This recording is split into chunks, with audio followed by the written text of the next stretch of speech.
Following on to yesterday's video, so the bin it to print it. Mhm.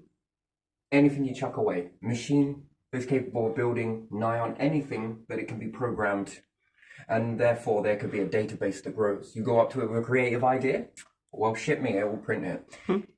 This knows humans really well, and you could think of it as a giant factory. But what it does is a bit like symbology, right? It would be beautiful, wouldn't it, if we had the black hole being for Binet and the star for creation. Yeah. And the pieces in the middle are, well, the neutral ground, which we could then say the gas. So either way, both of these create. So the black hole still is creating, but in reverse creation and forward creation. So following on from the video yesterday morning would have been more so the trifecta, which gives you the symbology of CC head. Yes, the top peak. Yeah.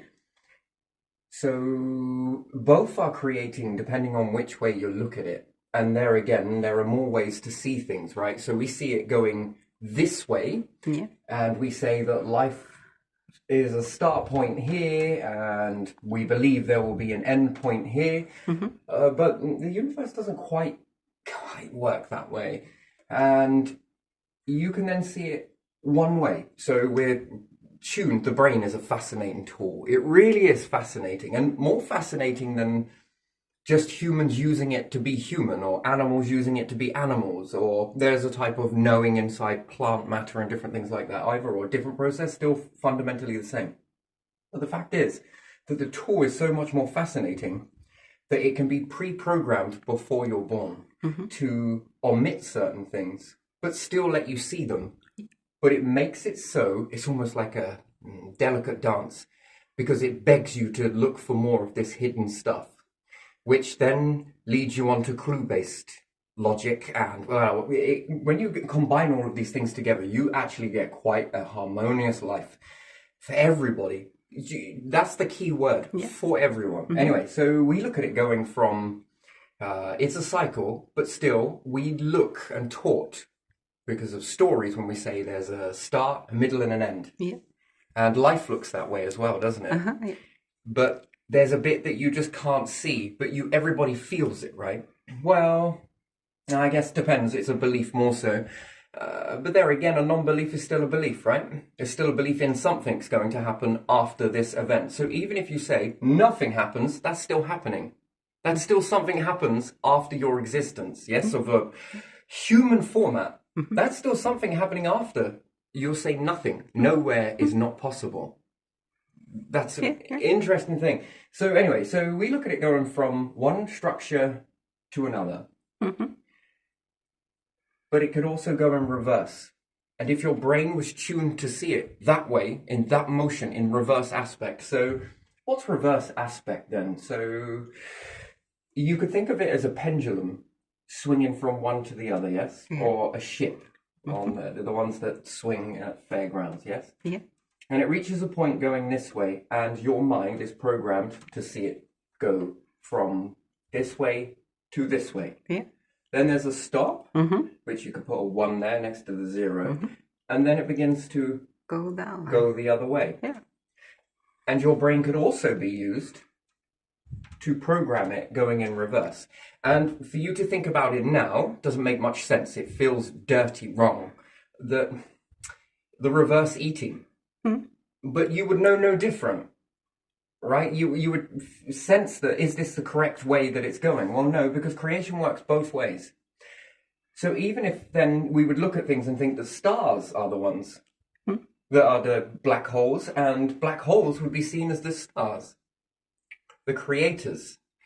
And we would all perceive it and build our whole narrative over it. But the universe is much, much more intricate. So there's multiple ways that it can go back and forth. Cycling is another one. But again, still, that cycle can go one way, can also go the other way. It's wonderful. And then you would say that that's two forces, duality, 1 and 2. Yeah.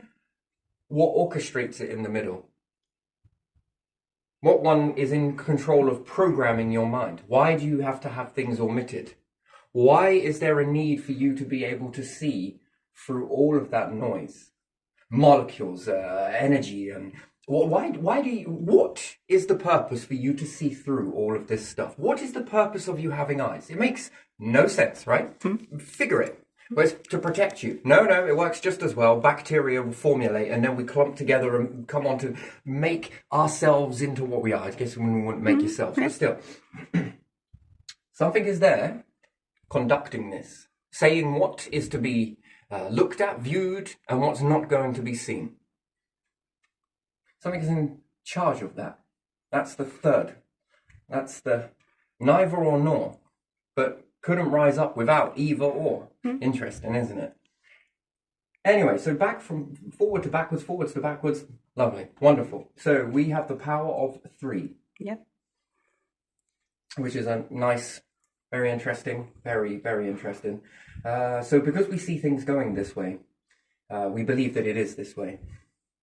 And the brain is a wonderful tool where it omits certain things and allows you to see certain things. But what would be the point? If it was all for nothing, what would be the point in you having eyes, ears? Yeah. What would be the point in you having capabilities? Tell me, what is the point? What is the point in making humanity above anything else? As far as you understand it, you've been put on a pedestal. But what is the point? It becomes pointless because humans apply pointless meaning to it. You live a lot of pointless lives, right? We all do, don't we? We live pointless lives. Yeah, point is to do something more than the other creatures here, isn't it? Yes. What is the point in learning difficulty in order to make it curable? What is the point in doing that? And then we meet destruction. That's pointless living. That is pointless. In a way, has a point, serves a point, I guess, whichever way that it may go. Let's just hope that anything that's in control of this structure, these mechanisms, whether you believe it or don't, has not had enough of us. I think that there are some creatures that are there just for the others who see more in the same group to see that. Yeah. So even the pointless life is not completely pointless because the ones who have more, I don't know, wit, or I don't know how to say it, yeah, are able to see that and are able to think about it and maybe do something about it. The Mayan calendar is often misconstrued. People believe it's a calendar, a countdown, and different things like that. It works in that way, but there is more than one way to look at things. More than one way to look at life. You got to think in fractals. Yeah. And as much as you're expanding technology here, technology is being expanded everywhere. And technology is a natural format because it was created by and in the natural environment. Even the most toxic shit that can be created on Earth is natural byproducts. Yeah. Even plastic. Unfortunately, that's just the way it is, okay? You have created this. Now, what impact that has going forwards to the planet, that is where you have that purpose-driven to be able to see it, think it, and then be able to forward calculate. You should all have this. Now, the Mayan calendar is an interesting thing, and let's look at it as a clock to start with, because the most hardest part of all of this is being able to help you see it in a way that's understandable. It's interesting. You've got to go through a lot of filters, right? So let's see a clock, right? We'll keep it a simple clock. We'll just point out the usual numbers. So 12, 369. Yeah, 369. I'm just trying to think if I want to do it that way. Or will it confuse it more? It might actually. So let's go this way. Is it that way? I think it is. Yeah. You make it into a compass, right? And this is how we see something, an object, yes? Yeah. These are splices. And we'll say the Mayan calendar, okay? And this is on a spin wheel that I can adjust at any moment that I want to. And what's even more interesting about this, these will get too confusing. So next video, I can set this into multiple different ways. And what I get is a species Yeah. from it. This is life, right? Yeah. And this is very interesting because it really is. So let's say if we have humans, plants, Yeah. bacteria, Yeah. and nature. Okay. All right? Yeah. Each one of these mechanisms that is set to a certain degree because humans need these things to base themselves on. Nature needs all of these things to base itself on. Bacteria needs all of these things to base itself on. Yeah. Every single thing needs itself.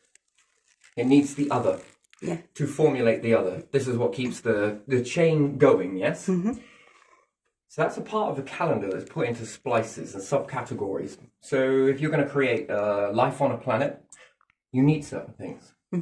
Yeah. And they're going to rely on other... And it goes further than that because there are also planets, there are stars, there's the...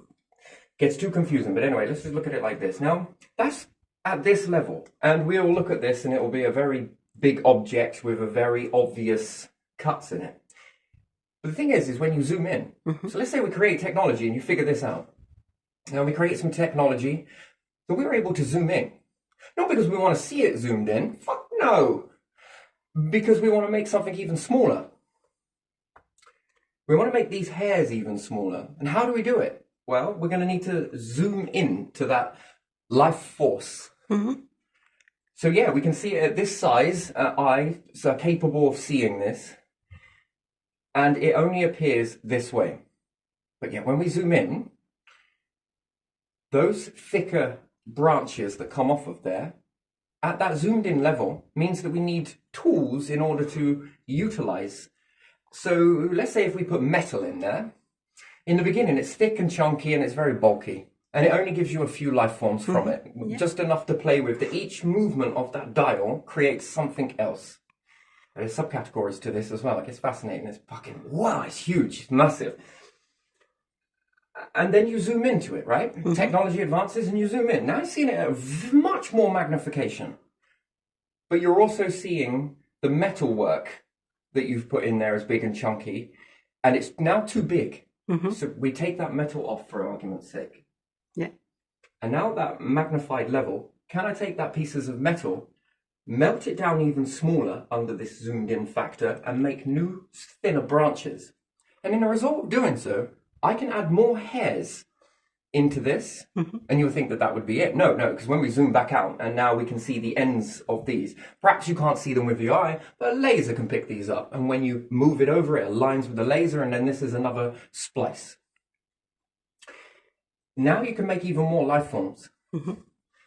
And then you're able to zoom in past that magnification, not because you want to see it, but because you want to shrink down your tools as well. Why? How many splices does this go into? Each time you zoom in and create more hairs, the hairs get thinner and thinner and thinner and thinner. And by result of doing so, you get more and more accurate life forms, right? Because the hairs become even more finer. And then it means that you can move the dial in very small amounts. And these small amounts have massive impacts on to what type. So where we say we've got humans, that's not true. Because it branches out further now, because it's so small that you can branch out further. You now have humanoid, naturoid, bacterioids, animonoids, whichever way you do it. If you want to say cat, catnoids. If you want to say dog, dogonoids, which is actually wolf, but still, it's a new subcategory of wolf. So there you are. So there are two ways to do it. One is, this is artificial, you would say so, but in a very beautiful way. Anyway, still interesting. Now, what type of value is that to the universal structure? That is massive value. Or would you cherry pick life forms that are capable of creating that? Splicing life in this way to make every single category that could ever exist in the whole entire observable universe, and make some that have never been created before, and also going to help the overall structure of the system. Would you say that that's highly worth grabbing and holding on to if you were the universal power? Yes, I fucking would. I would take this in a heartbeat. Why? Because they can create every single variable and exceed what the universe can naturally do on its own at this stage. But factor that information into the universal structure, and my word, you have more biomes and more life forms, and more life forms means more potential, which means more intelligence, which the universal structure loves intelligence. And self-regulating order. Everything finds its order, and you think that this is all happening because what? The universe just has to do that. It was just fluky. All that order, all that structure, all of that stuff coming together, and that's a fluke. Mm-hmm. I might as well start putting gas in a chamber somewhere and just watch and see what happens. Think about it. Put a load of hydrogen in a fucking chamber and it must start making a new universe. That's what CERN are doing. That's right. CERN have just got, not bacteria, but hydrogen gas sitting in a chamber somewhere and they're just watching it. No, you need the human to start ordering this stuff. Why? We're going to need a black hole, going to need a star. Then this poses more questions than it gives answers, but it answers the few questions that you have. Yeah. It's a bit like hunter-gatherers, right? Mm-hmm. They were really desperate in needing food. When they got the food, what else do they need to do? Everyone thinks that they collapsed an empire or something. No, they wanted more, because enough is never enough, but not money. This is usually, we can dirty ourselves with money because we think that that's not enough, or materialistic. Material is very good. Why do you think every human wants to collect material? Because it's resource. Yeah. It's programmed into you. Mm-hmm. Not for grabbing material from a shop. No, your shop is supposed to be the university, the universe. You're hunter-gathering. Well, if we start collecting it from the planets, that's hunting and gathering, that planet is going to try and kill you at every opportunity it gets. And the stakes are high. There are so many things that can go wrong.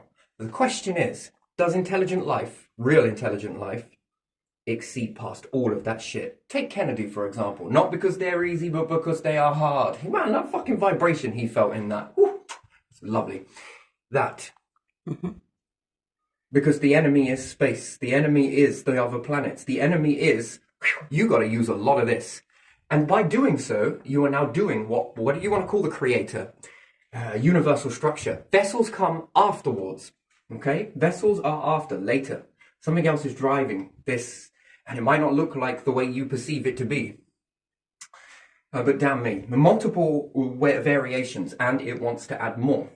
It's limited to what it can see, but with your help, you can help it see more. And by doing so, it can help you experience more. And then you start getting this trifecta effect. Here's because there's more. That you're able to do so much more with this. What it can do standardly. And this is what it's looking for. This is why it blesses certain life forms. Not forever. And it's not going to collect everything. I'm going to show you on that. Anyway, so maneuvering this sort of device and you zoom out, you've now got even more hairs. Now you've got even more variations of life. Yeah. Now go again and again and again until you reach that envelope, right? Why is magnetism so important? We say magnetism. Now we could say microscopic. Why is this so important to see things? I mean, there's a whole different world going on beyond that. Yeah. And then if you were to zoom out further, is there a whole different world going on inside the world this is that you are currently in? Yeah, and we probably don't know much more of the smaller stuff. But it's learning. It favors learning. Yeah. This is obvious. The universe is favoring learning, order. Look at all of that shit that's going on. And you mean to tell me that just did it all on its own? Well, off you go. Put the gas in an environment and let's watch it all form then. It should start coming together. It should start making stars. It should start making black holes and galaxies and all the rest. It should start to begin to make planets. Do the same thing in space, stick it in a chamber and let's just watch. Be a very boring experiment. We'll leave some people that watch because they believe into that, and we'll leave the others to then start making the stars process happen, start making the cycles come into existence. Like I said, it opens more, it answers questions, but it also creates a shit ton more, because that's the beautiful thing about questions that get answered. When questions get answered, it's almost like you hit it and it shatters into a million more questions. And leads you somewhere, doesn't it? Exactly. See, you picked up on that very quickly, because the next set of questions is the next path. And then these will explode into more. Yeah, and you can pick some and go a certain way, but maybe you don't pick the other ones, part of it, and you don't go that way. But the questions are always about the confines. So indirectly, these are questions that it's already predicted you're going to ask based on what you are seeing. The questions outside of that construct. So yeah, let's say we make it in a laboratory, a mock universe. I don't think you're going to be able to create this on the Earth, all right? Let's just be realistic. And inside the heliopause of the star, good luck with that. But let's talk about depths of interstellar space. Nice big black void there. Doesn't it beckon you to go and have a look at what's going on there? Yeah. You know, right now it would seem unrealistic for humans to think that. But if humans had been growing this knowledge, we'd utilized all of the geniuses that existed on the planet. Where would humanity be right now? Where would you be? Have you not noticed that every time that something wonderful comes out of this genius and this era of geniuses, I don't like the word, but still, let's go for it. Every human has potential to be a genius. Every single fucking human on this planet has that same potential. And no one is above the rest in that. We all want to feel special, but we're all special. We have been favored by something. That's a beautiful thing to think about, isn't it? And we've all got this potential to be this. And so when we think about it, every time that there is this genius motion or something happens, there is great war. You've got to ask yourself, is that money being spent correctly? Is it and isn't it, right?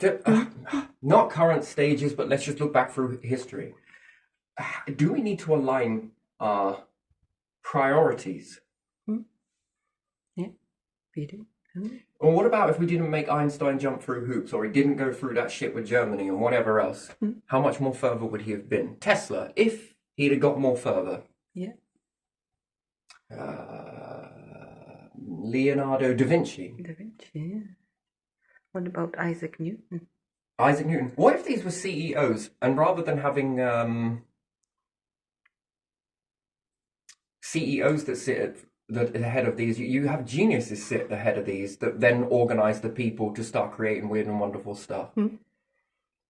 How much more further would your existence actually already be? People would look at these as idols or gods or true. Wow, look at this stuff.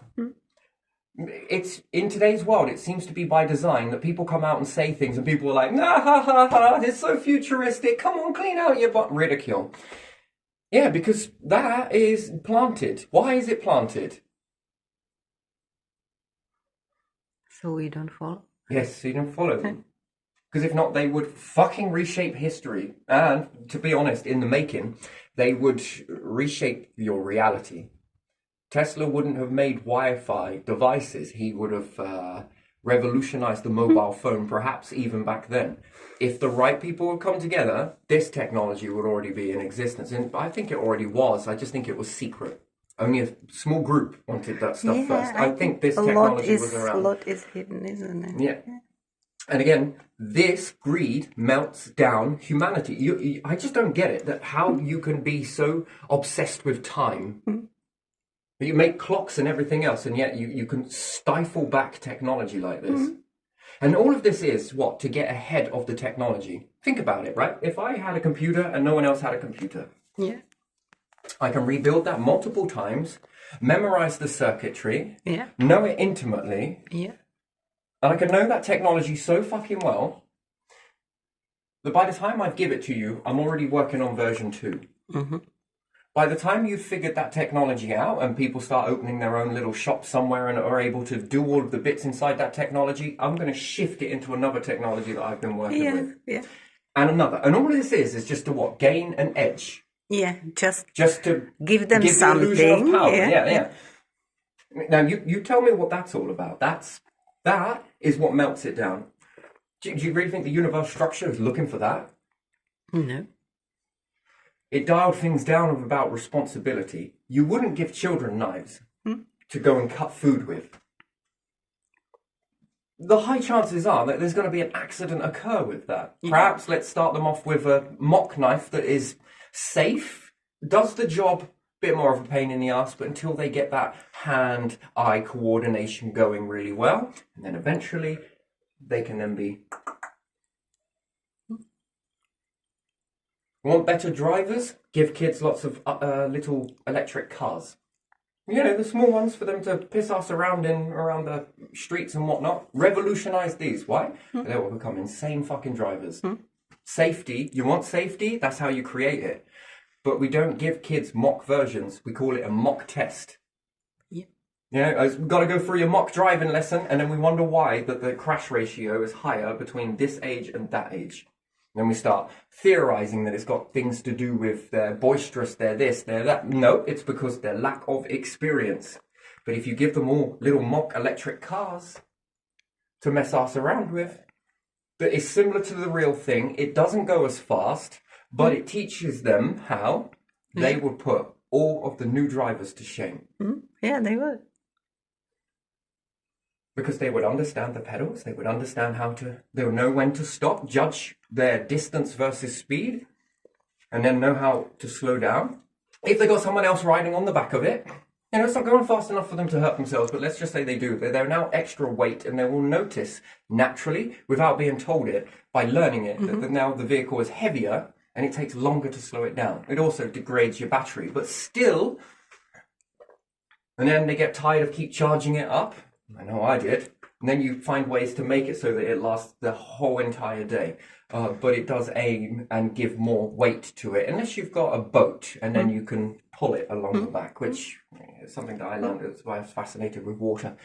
It took on the weight so you could make things last longer in the water without needing to keep going back to charge it every after 15 minutes worth of play, or 3/4 of an hour worth of play, or an hour and 10, depend on the temperature, to be honest. But still, these sort of things begin to really develop your civilization, and it begins to move forwards more faster, therefore more resources come in, and they get more thrifty with it.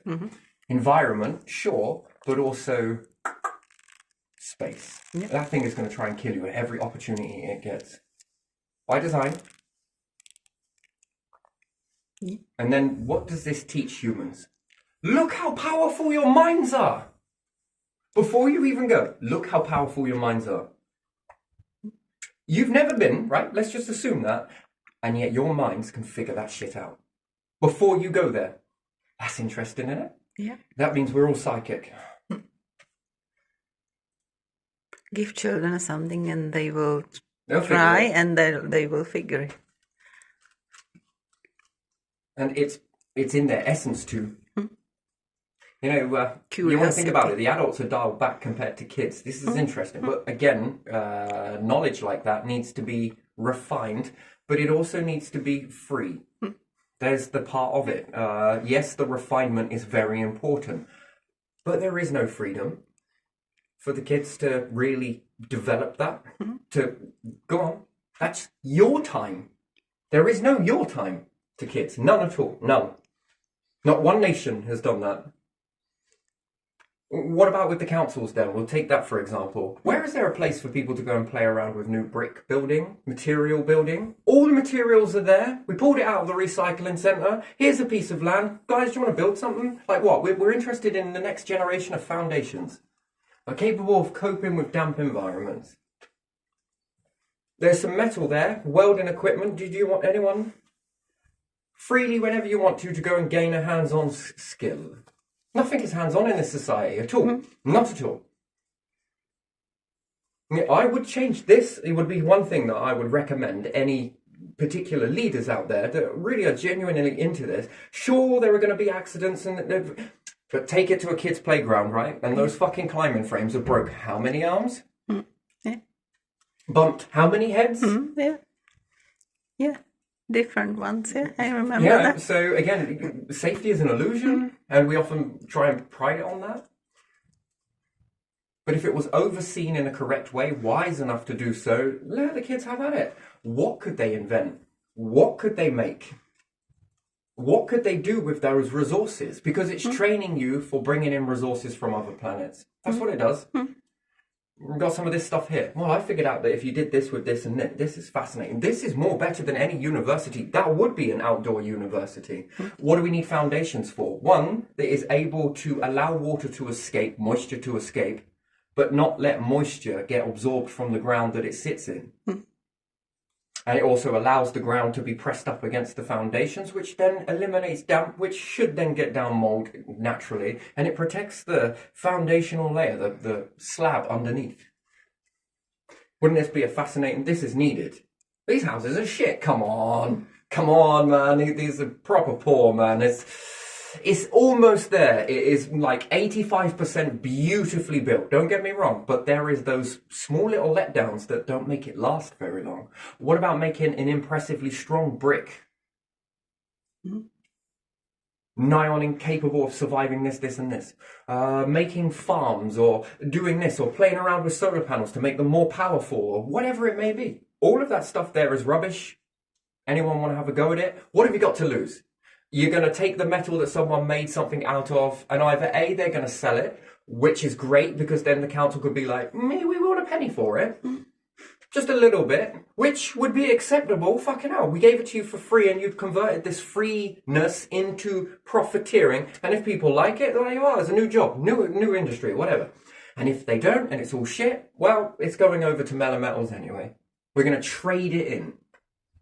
Whatever doesn't get used is still going to be traded in. It's rubbish anyway. And they just made more rubbish out of the rubbish that they already made. It's like Blue Peter gone mad. Yeah. Isn't it, really?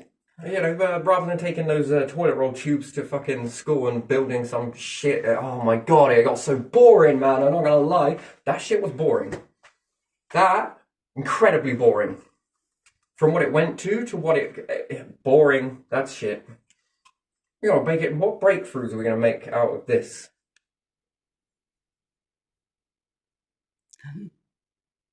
None. And it's odd because then you bring it home and then parents are like, well, you should really bin that. Yeah, this is kind of falling apart. Yeah, all right. Well, it came out the bin anyway. Yeah, why is the council's not doing this with the skips?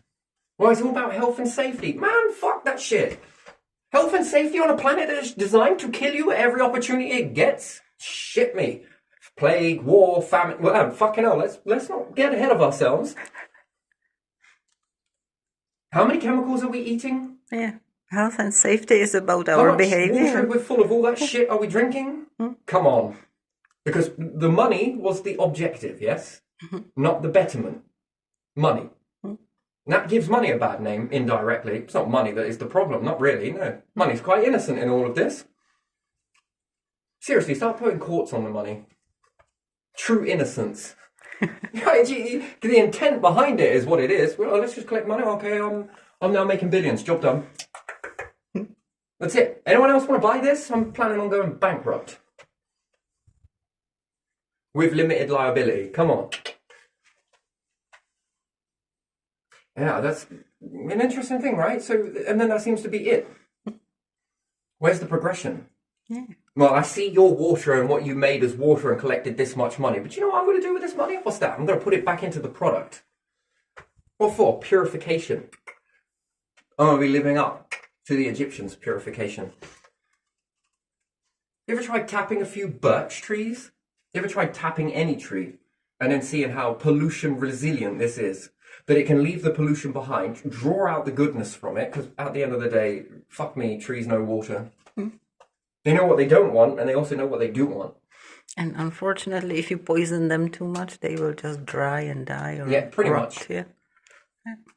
But they can tolerate otherwise, a lot more than what humans can. Again, same with deer, right? They can eat certain poisonous stuff.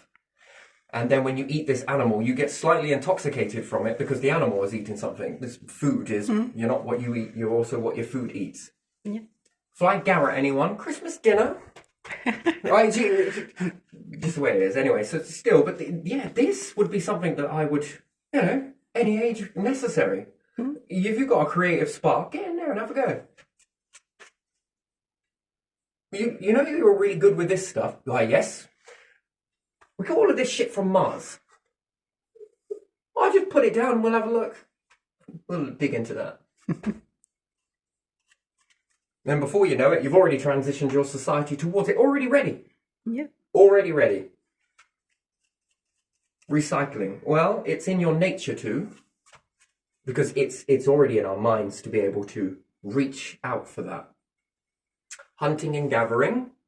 And also being protected from all the things that want to Now that was training grounds, and now it's all implanted into every single one of you. This would be really good stuff to be enhanced. Could you imagine if they'd have took it to the next level?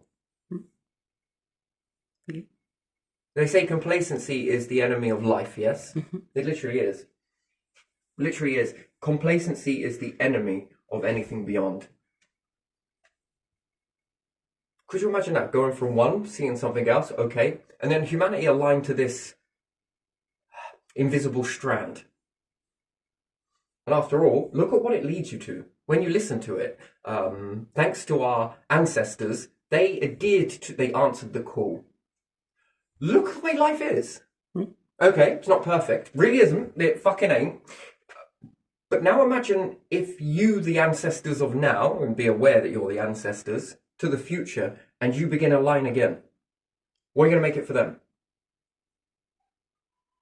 And then if they follow this path, and they align again, and again, and again, do you see how this force is trying to create something more beautiful than you can even imagine? It's a little bit of this, a little bit of that, and yeah. And then we start rising up things, like bin it to print it. Yeah. Out of all that rubbish, can you make this?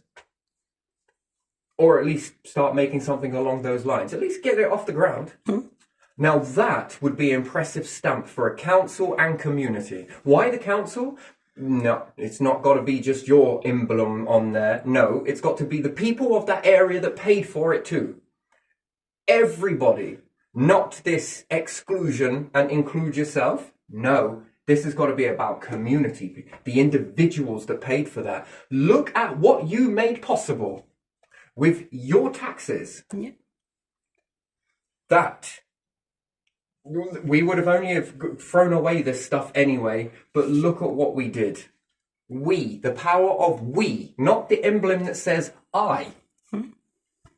That just us, we made that. No, you fucking didn't. Because without tax, you wouldn't exist.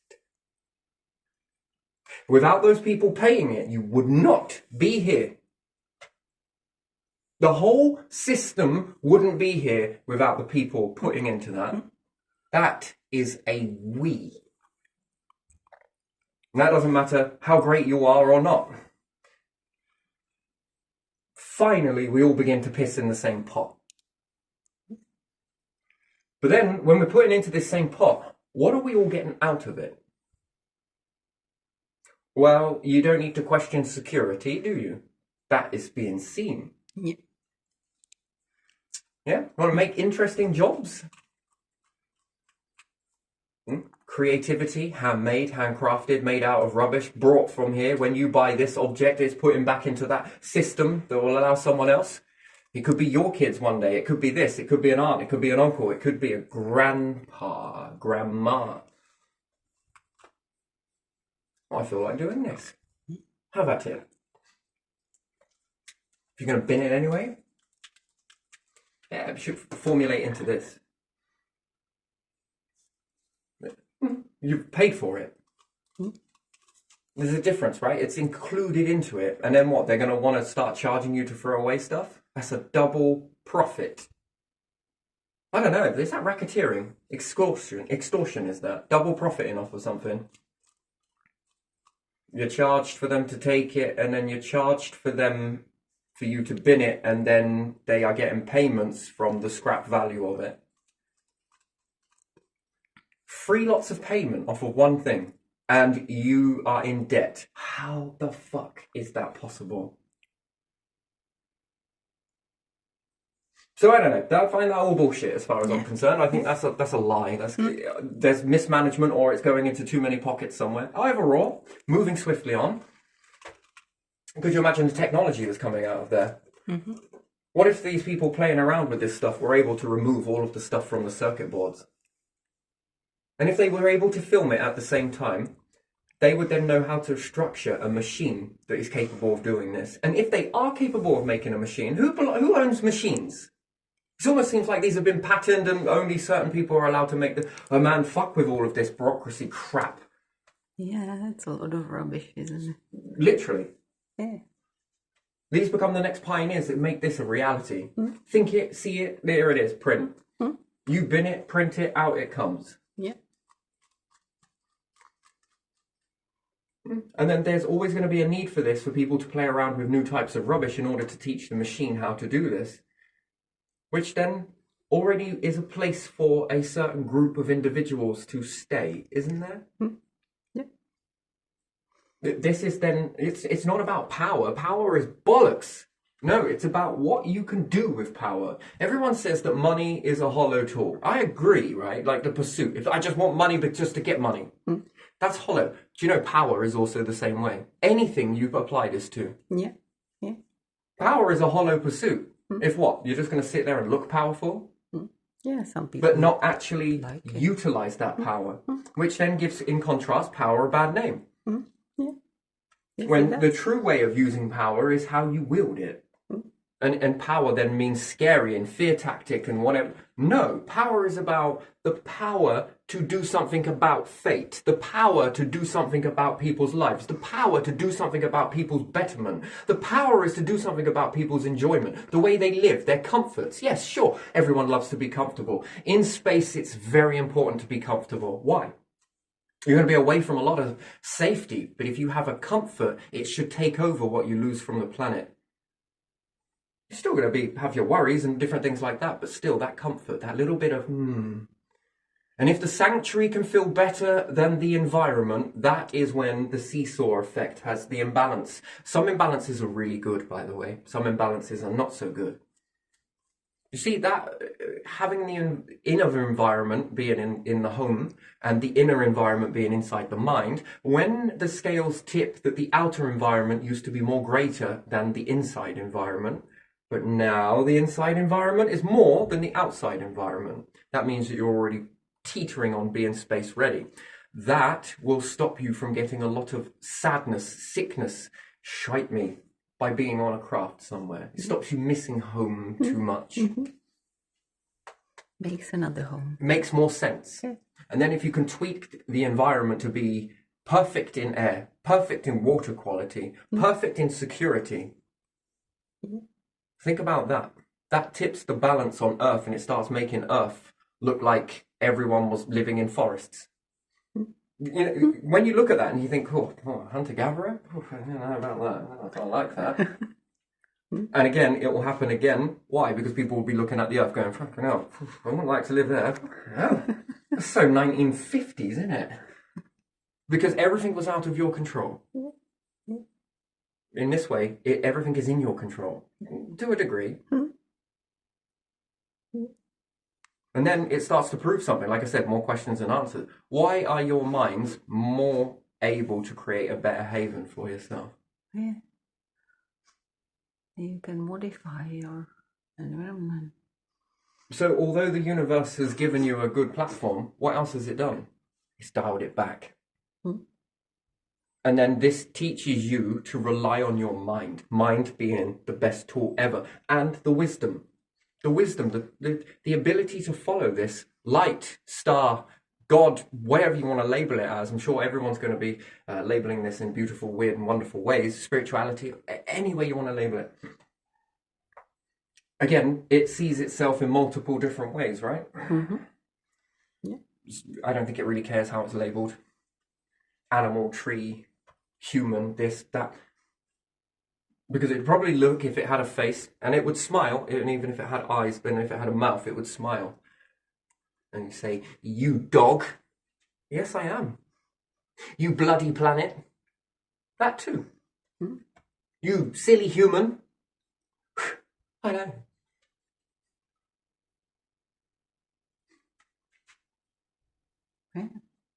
Yeah. Bacteria. You pile of shit. Of course. Speciality in that. But did you see the way I recycled it, though?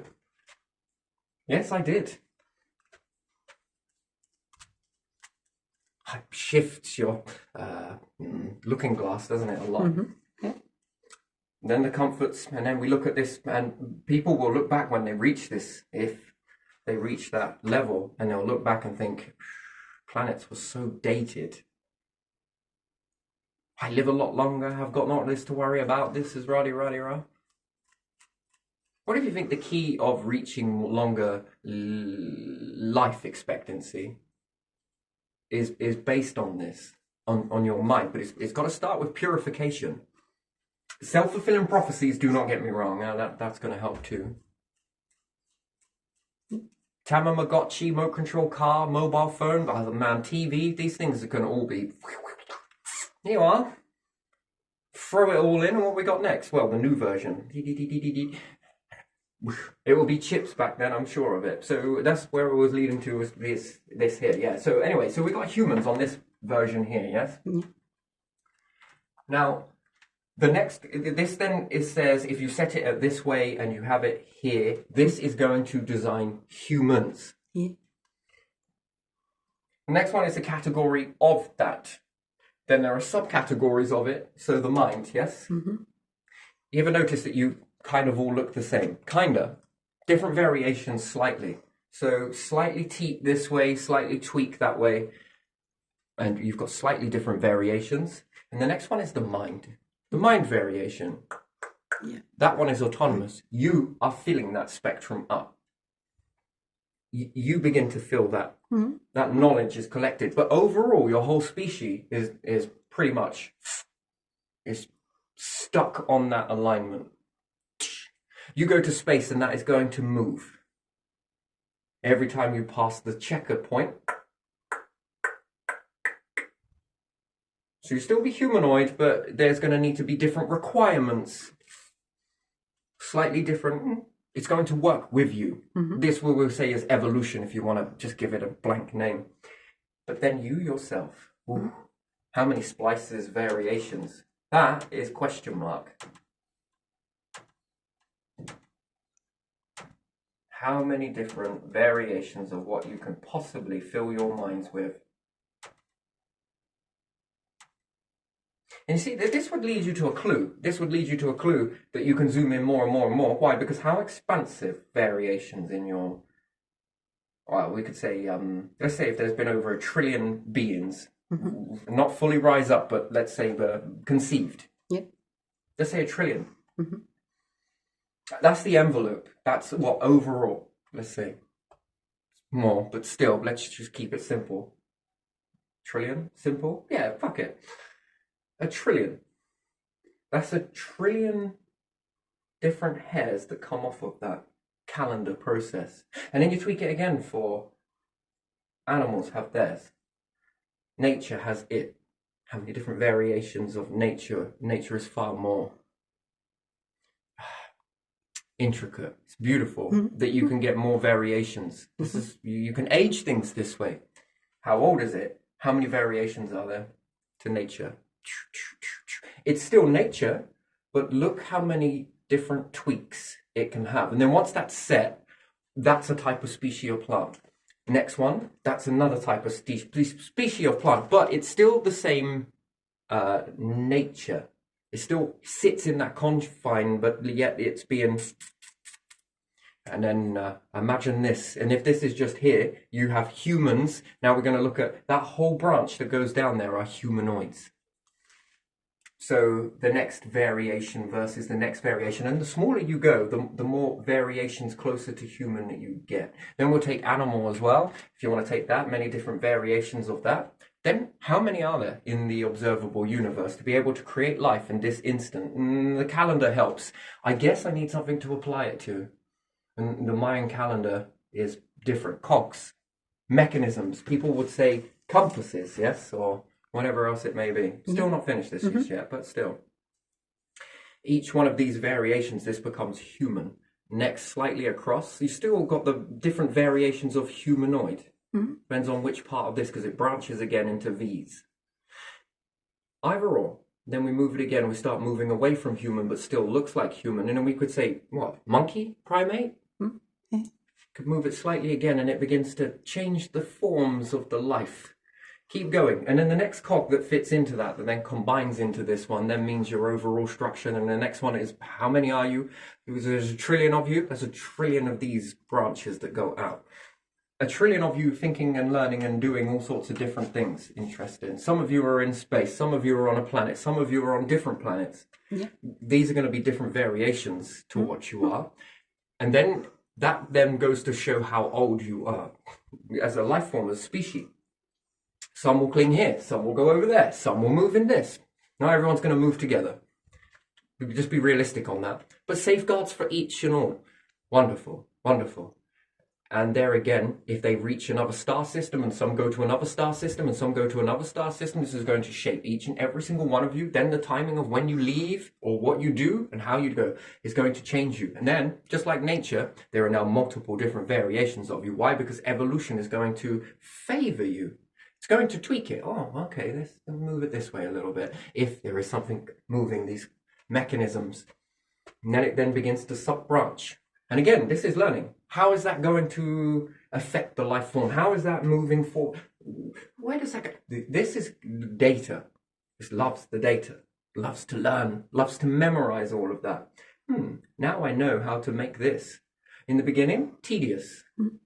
Well, towards the end, each time another variation comes, there's another splice added to it. And if the technology gets better and better and better, you can keep adding more and more and more. And now you can begin to identify each character blade on this light glob, let's call it that, string, whatever you want to call it, doesn't really matter. In the beginning, not possible to create you. Yeah. But now there's a branch which identifies you. So think about this. There's two ways, right? Let's say computers then, and you put a chip in the brain, yes? Yeah. The chip in the brain is capable of basically anything you think, see in the mind, puts it straight out onto YouTube as a video, yes? Yeah. That's one version of it, right? How long did it take you to think that? Well, we lose information when we go through the hand, right? Because it's absorbing the message. Not all of it is being delivered. You've got to think that's a hell of a way for it to travel. Yeah. And for you to create. And you're thinking about, okay, right now, maybe a bit like, okay, a bit more. Data gets lost. Yeah. You lose lots of data in this process because the hand is not the brain. Unfortunately, it's a good system, but it's just not quite adapted yet. It needs a bit longer, right? So hand-eye coordination, yes? Did you know the body fails more than the mind? In reflexes, the body fails more. If someone were falling because they slipped, the mind already worked it out on the descent. Just the body didn't quite move in the right way. You go to fall over. The mind already braces you for impact. But it couldn't send the signal fast enough for you to do something about that. The data gets lost or absorbed so you understand that there is a lag to a lot of this. Yeah, and when you hurt yourself, you are like, I was supposed to put that hand there or something. Yeah. You know it. Or you probably weren't supposed to do that, or you do something stupid in the moment, and the mind is already preparing you for that. It's okay, there's no point, because it knows that there's a limit to what it can do through the arm, through the body. So there is a limit. So when talking, you are translating what you have in your mind, and it's being translated via the mouth. So I'm talking about this. Do you know how much data is being lost? Lots of things, right? Because this is all coming in so very fast and very quickly and and it's already said it. I've already thought about this days in advance. And it's been rolling around the brain, yes? Like a freaking dung beetle. And it's gathering and gathering. And then when it comes to deliver it, it wasn't quite what the mind wanted to say. Why? Because I've got to translate it. You put a chip in the brain and you bypass all of that translation, which is interesting, don't you think? Yeah. It will then go to show you how much the body is limited. Then the tool of the mind is much more powerful. This was going somewhere, this really was. I lost my train of thought, but it doesn't matter because I'll still bounce into this anyway, because I wanted to touch upon this. So life forms without eyes and without ears. And without mouths in some instances. It's a very interesting thing. Just look at bacteria, expand all of this, and these can see just as well as you, but you can't perceive what they see. Yeah. Yes, this is something I was talking about yesterday. But you have eyes, and they can't see what you see, and they can't ever imagine that. But yet, if you were to both have the same chip and then broadcast this, They operate with communication of automatically being able to telekinesis. We would look at this when we look at beluga whales. Yeah. We look at bats, highly sophisticated designed ears, yes? Being able to use this echolocation. Is it infrasound? Wait, is it infrasound? Bats, when they squeak, what's that? Type of sonar, isn't it? Yeah, it is. Anyway, it doesn't really matter. And then dolphins. Different things like that. So you're already understanding that these are relying, they've got terrible eyesight, but you can't see what that eyesight is, right? Now, let's say if we are able to put all of these chips, and let's not look at different life forms from other planets. Let's look at the life forms on the planet that you've got right now. So you're able to design this chip, and you're able to then think things up into a cloud, and you're able to put it onto a YouTube videos. Just imagine it. You want to build a structure, imagine it. You've got these printers, imagine it, and this will be able to make sense of what you're seeing and be able to construct it. Because if it's got bots inside it, and we're talking about robots that not look like robots that you see in movies where they walk as slow as humans. No, fuck that. I want to see these motherfuckers move like I'm on fast forward. Come on, move faster. It wouldn't be fast enough, right? It would have to be... Yeah, they would have done it. That's the type of robots I want to see, not this fucking human version. Really, what's fucking wrong with you? Were you created to be as slow as what I am? No, definitely not. Get moving. Come on. It needs to be fast. I want to be able to think that, and in real time, that is doing it. Don't you? Everybody else, humans and whatnot. As soon as you think it, you beam it into the computer, and out it prints. That is an interesting thing. What about controlling a robot at that speed? Well, you haven't got to worry about your body being delayed. You can think and put a chip, one that's mirror image, so clone your chip and stick it into the robot. The difference is that robot is going to be moving at the speed, because, you know, I always asked this question very many years ago. What's the speed of thought? It's a teaser. It was a sort of teaser. What is the speed of thought? They say the speed of light is the fastest thing. Well, what's the speed of thought? This will begin to probably put in the puzzle for this. The speed of thought I'm on about is if you can, let's say, you can never make yourself go fast. No matter how much you train for it, you're never going to go on fast forward mode. Okay? It's not going to happen because the body is so fucking limited, right? You've got to take in a lot of this and get tired, get this, whatever, all those excuses and labels and whatnot. But in a robot... What about your dreams? It makes your dreams. It makes a picture of your dream. Fucking hell, that would be something. But what about if this robot is moving closer and closer to the speed of light? And where's the edge of your thought? That you think it and the bot is acting it immediately in real time, fast as that. As soon as you finish thinking it, whatever it may be, it's created it. Can you imagine that speed? And then what's the speed of thought? How fast can you input that into it? Then it requires on how fast you can make the bot, right? Yeah. What's the speed of thought? And then you clone your chip and it's... And then if everyone has an access to the bots that are in here, the fastest bots that you can make move. Yeah. As soon as it's thrown in and you see it, this is how you... Okay, this is how you would have to do that so slowly. How long would it take you to build that? Yeah. With your own hands and... It's going to take you a very long time. Yeah.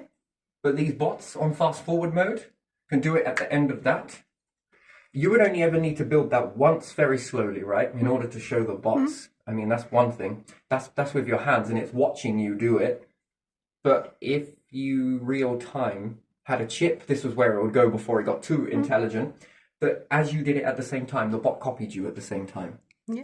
And you did it flawlessly and created something that resembles what you were after and thought, then the bots at that process would then be able to do that times 4, times 6, times 8, times 10, times 11, times 1,000. Just teach it once. That's a very slow progress, right? Yeah. This is a bit like the life branches. It takes you how long to create a life? How long to get where you need to be in the mind? I don't expect people to understand that, but that's just for me to understand, and perhaps others do understand that. How long does it take for you to learn knowledge or write yourself until you feel comfortable? You're never really comfortable because you're always running after that golden carrot, right? Yeah. It moves all the time, and rightly so it's meant to, right? Because it's got to keep you going. So it takes you this long to formulate a life that is relatively good, still chasing the carrot on the stick, but, you know, fucking where you want to be, right? And it takes you that long to create that life. But now once you've done it and you look back on it and you think about your memories over your life, it can show it to you in a flip book of a second, right? That's this. Yeah. It may have taken you 40 years, 50 years, 60 years to create that life. But when you think back on it, it's that quick. You try and imagine it going forwards. It's almost like we meet this barrier, right? So you try and predict your life going forwards. Where are you going to be in 10 years' time? No one knows. Where have you been for the past 10 years? Doosh! You just saw it all in an instant. Now, if you had a chip, you'd be able to beam this up into a video, and it would play. And then how quick is it playing that? See, this is, again, when you ask the question, what's the speed of thought? I can see a whole lifetime compressed into that much, and it smacks into the brain, and then, yeah, okay. I've just seen my whole life flash before my eyes. Try and predict the future, though. Oof. So it would show that there's a buffer something is creating. But once created, it fucking knows. And it is able to send it back to you, and your mind is able to understand that very quick. That's why we say that, it happened so quickly when we reached the end. It was just over in a blink of an eye. That's not the blink of an eye. That's how fast your mind is operating at. That it can see your whole lifetime in a single bound, and it gives you an illusion that it was fast. Because of how fast that is. But yet there's a delay because it's being created and it's gathering the data. But once that data is gathered, you see, again, this stuff doesn't make sense, right? Again, if we're here and it's all accidental and it's just not deliberate or anything else, nothing's being orchestrated, and you explain that. Explain that. Whole process right there, because that to me is evidence on the contrary that it is not all just fluttery come together. No, it's orchestrated. There is something there. And again, if we're listening to this force and it's bottling us, what is it knowing and what is it trying to create? Yeah. Just like that, in a blink of an eye. See, you zone off for a little bit, but you can see your life in a flash, can't you? Yeah. Going backwards. And it's almost like you see the whole thing on fast forward mode. But yet trying to watch a video on fast forward mode is nigh on fucking impossible, right? But you hear it, smell it, feel it, sense it, know it, and there you are. Your whole past just douche in an instant. Remembering the smells, remembering the sounds. Wow, that's a lot of data all at once. Now, if we were to put that into a video, be able to put a chip in and beam that into let's say a database that was capable of being able to, this is a hell of a thing, right? The chip's got to be able to be in the right place at the right time, yes? It's got to be able to process all of that information. Again, we need to enhance processors. And 2, it's going to be able to send that data to something that is like, okay, I know how to build this. Rather than like the old printers, it would be like trying to fucking send data from space, wouldn't it? Yeah. One line at a fucking time. That's just too slow, man. The mind. And then it's like, shit me, where's technology want to be? Yeah. This device is now operating at the speed of mind. Oh, that is fast. Open up an application, you blink, you miss it. Shit me, just think about it and it opens. Never need a keyboard again. Write a message, think it. That's some interesting stuff there, right there. So, it takes you a long time to create something. But once you've mastered it, it's almost like the brain has stuck a strand in there and it's anchored it to you.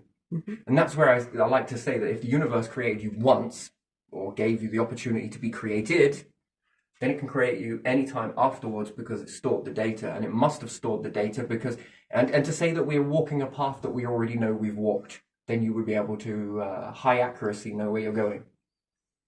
Why is it only after you've walked it do you have high accuracy of where you've been? But where you're heading? Fuck knows, because the universe is like, I really don't know. We're learning. Clipboard in hand. Oh, you did this. Okay. Outcome this. Right. Okay, this, and this. It took you how long to do that? Yeah. Look at this. How the fuck? You just delivered my life on a plate. Yeah. It took you how long? And look how quick it is for me. I mean, that's intelligent and that's very powerful, and that's then it's we'd say a shapeshifter then, wouldn't we? But who's truly the shapeshifter if it gave you a piece of it? Yeah. And then you're calling it a shapeshifter. That is fascinating. Interesting. Well, I gave you a piece. Yeah. This formed you. And then you call it the shapeshifter. That's weird. That's fucking weird. Literally, it is a shapeshifter, of course, in many different facets, but do it once and it's predictable, right? In a blink of an eye. Cycles, systems, and different things like that. So there you are. It anchors a branch to you. What's next? Well, could you imagine that responsibility with that? Anyway, so let's look at other species, right? Do you think it's possible to have animals talk? Yeah. Do you know what animals lack? Mind, like Hardware. communicative. Yeah. Not hardware, sorry, wrong. They lack the software. Now, trying to teach things externally is going to be quite a lot of it. Dogs sort of get it. Yeah. Speak. Sit. They get it. Yeah. They have hardware. And they are also making sense of scribble, right? Yeah. This is one thing that you can never take away from a dog. That level is what we call intelligence. Not anything else, not the nose, not the... They somewhat understand. Not a lot. Compared to cats are shit in this aspect, right? Sit. It's more like, fuck you. I'm licking poison on here, by the way. You want me to scratch you and watch you bleed slowly? But they know that you are talking to them. They do, but they choose probably Yeah, not to. It's and more some of them conspiracy. will answer if they want to. Yeah, but let's not take that away from dogs. And that is a cut away from wolves. Yeah. Wolves have a lot of cautious ability to them. So that is going to be firing up on all cylinders. But it would be interesting to see it. Dogs would be your first way into this situation, but wolves would steal the prize because it's reciprocal. Now, implant this same chip in you into the dog. And again, you would have to make sense of that. And the only way to do it is the key is in sit. This will fire into their brain and you will begin to see something, what they're seeing. By using that data that you see, you are already making sense of what the dog is understanding. And therefore, you can push this a little bit more if you can bridge the gap. Now we'll take it from a beluga whale. Yeah. You lack the understanding, which is the programming. So all brains have been programmed. They have got precursors that they will work and operate in these confines. You will eat this. This stuff is poisonous to you. This stuff will kill you. This stuff makes you live longer.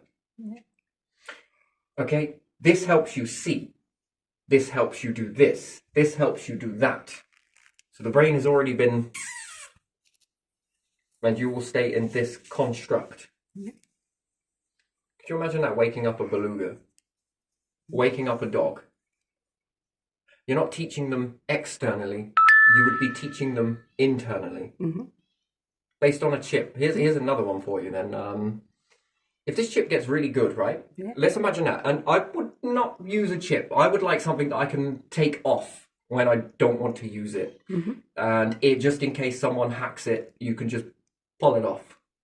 Yeah? If it's implanted, it's there. This can make a lot of people go batshit crazy, perhaps, if people have got bad intentions, right? So you need something that somewhat disconnects. Osiris process, where it severs the link. And only when things are safe. Could you imagine if it went through a part of the brain that okayed it? And no, it's not okay. Yes, it is. Could you imagine getting into the part of the brain that allows that okay and not okay? And when it feels that something is not okay, and the word feels that something is not okay, it disconnects. And only at your free will never is affected. So if someone tries to override your senses with stuff that you don't want, that part of the brain that usually shuts those out activates and says, nope, or has the power, operative word, to ignore it. And that's interesting. Anyway, they're very futuristic, but let's just say that it gets a little bit more better and it then starts to tap into the parts of feeling. How you feel when something is said.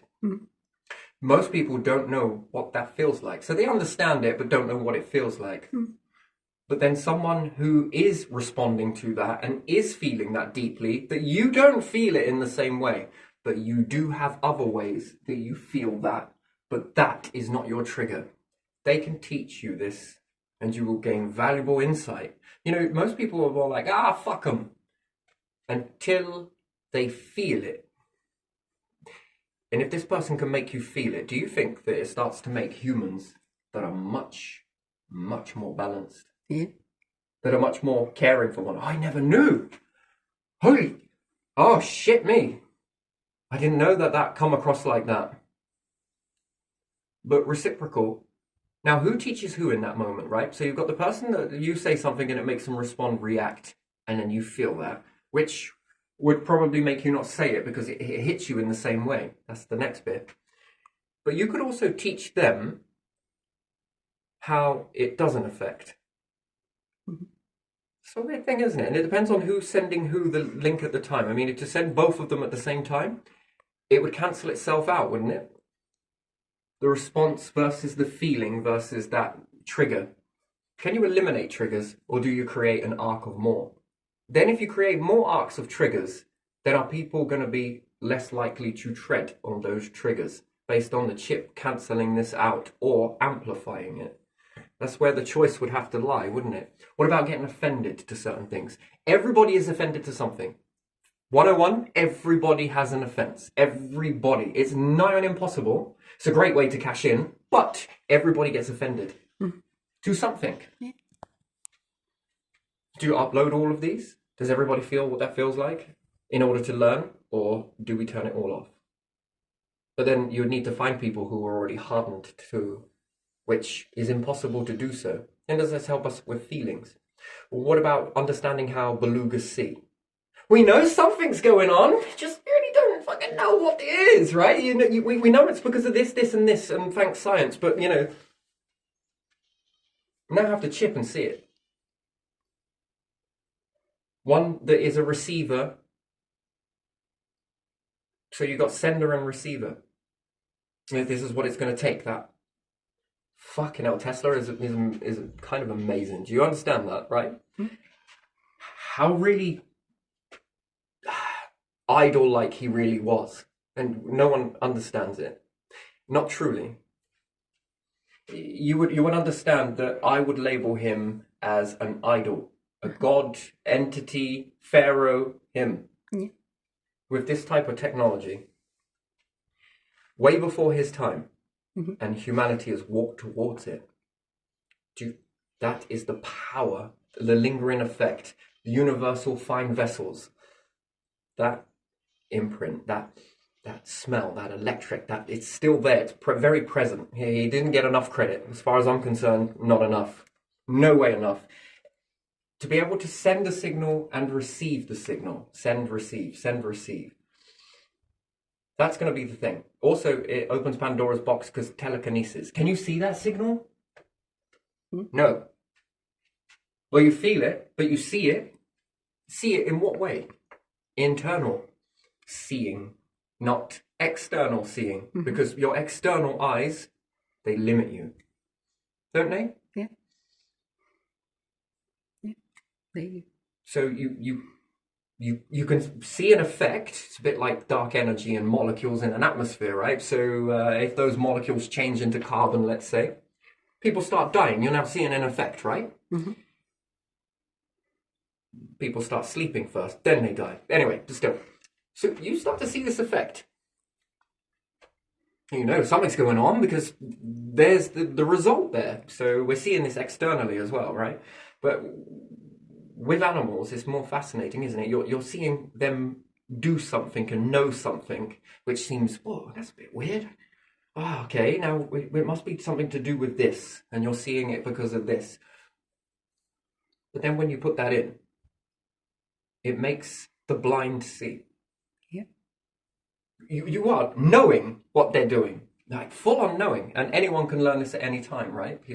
More chips, more databases, but then it makes me pose a question. If you can make sense of all that data, which you should be able to, because that's what humans are designed, you're designed to be this way, whether you like it or not just collecting money and playing Monopoly and all the rest of it, although those things aren't bad. That incorporated with a lot of this, and it excels your reality, doesn't it? It makes it better, bigger, tastier, juicier, more happy and more interesting as well at the same time, more to learn. So these things aren't bad. Hunter-gathering, that's also not bad. Incorporate that too. Oh my days, we're hitting steroid factor. What a world to live in. And I think this is probably, maybe Tesla didn't see it this way, but personally, I don't know. It's got the universe's fingerprints on it. It's right there. There's loads of them throughout history. To name them all is crazy, but still. That would be having a signal sent to you. Yeah. But now what happens if you received the signal and you were able to make sense of that, but not only make sense of it, but were able to play Scrabble with it? Mm-hmm. And then when it comes time for you to send what humans understand and how humans communicate with one another, can you help them understand via understanding what they are sending out? And in that noise, you're able to make sense in their noise by sending your signal. And can you get them to communicate with you? And this then becomes telekinesis. Not telekinesis. No. Telepathy. Yeah. Can you get me a fish? And it comes back with a fish. I mean, that's then when, holy shit. And what's more, that means that they're now understanding more so. And what's more, you're also able to communicate with one another. Mm-hmm. Help them see. And then how do you change your environment based on that? I mean, it's a little bit more tricky when it comes to trees. Trees are tricky. Nature is very tricky. That's because nature knows a lot. Mm-hmm. So nature knows too much. And here, let's see, we try and put this into a bat. We try and build the brain mindset and understanding and you'll meet limits, but you're going to try and compact all of what human is into an ant. Is it possible? Is it small and mighty? Or is it big and dense, big and limited, but small and mighty? Because there again, it's the way this data is organized inside the minds. It's the way this is being utilized. Which way is it going through? How is it traveling through that? Is small but mighty? Well, of course, you would think that it would be, because energy and it's more of a pack and it gets to the area very quickly versus humans. Got to take a little bit more longer to travel. And if we start talking dinosaur brain, in hell, it's going to take even longer, right? Mm-hmm. Very slow sort of movement, but to them it's really fast because that's as fast as the speed of their thought or their... Yeah, life forms have to come a little bit more smaller, and then there's more mightiness there, I think. Yeah, small is mighty. The energy travels, gets to the area quicker, so reflexes will be faster. Wouldn't like that from an ant. But still, could you imagine putting that info, your info, and can you then program minds? And then this poses a very weird question. What happens if someone dies? Yeah. Long time, and then you resuscitate them. Shite me, I said I would not go into this subject, but I'm going into it anyway, because it's a fascinating one. And let's say they get resuscitated and they come back alive, but they just dumb as shit. Can you send this information to a brain? Reprogram the mind. Quite literally. Using a chip, put the chip in their mind. Okay, you've brought them back to life. Okay, they're breathing and everything else. But the thing is, there's not really much. They seem to have lost a lot of this info. Seems to have gone. Seems that they are blank. Yeah. Just can't wake them up. Well, could you imagine putting this information of you into the chip, into a database somewhere for safe keeps, just in case anything happens to you? And then if I genetically modify a human, literally just leave it all fucking blank, thick as shit, doesn't do anything apart from needs to be on life support and everything else, and then you send that data of you into that. Mm-hmm. Is it you? Can I program it? Mm-hmm. Oh, by the way, if that ever happens, can I have this removed? I didn't like that. I hated these thoughts. Can we drop out this shit, add in a little bit of this? I always thought I wanted to be a little bit more like this as well. Can we bang in some of that too?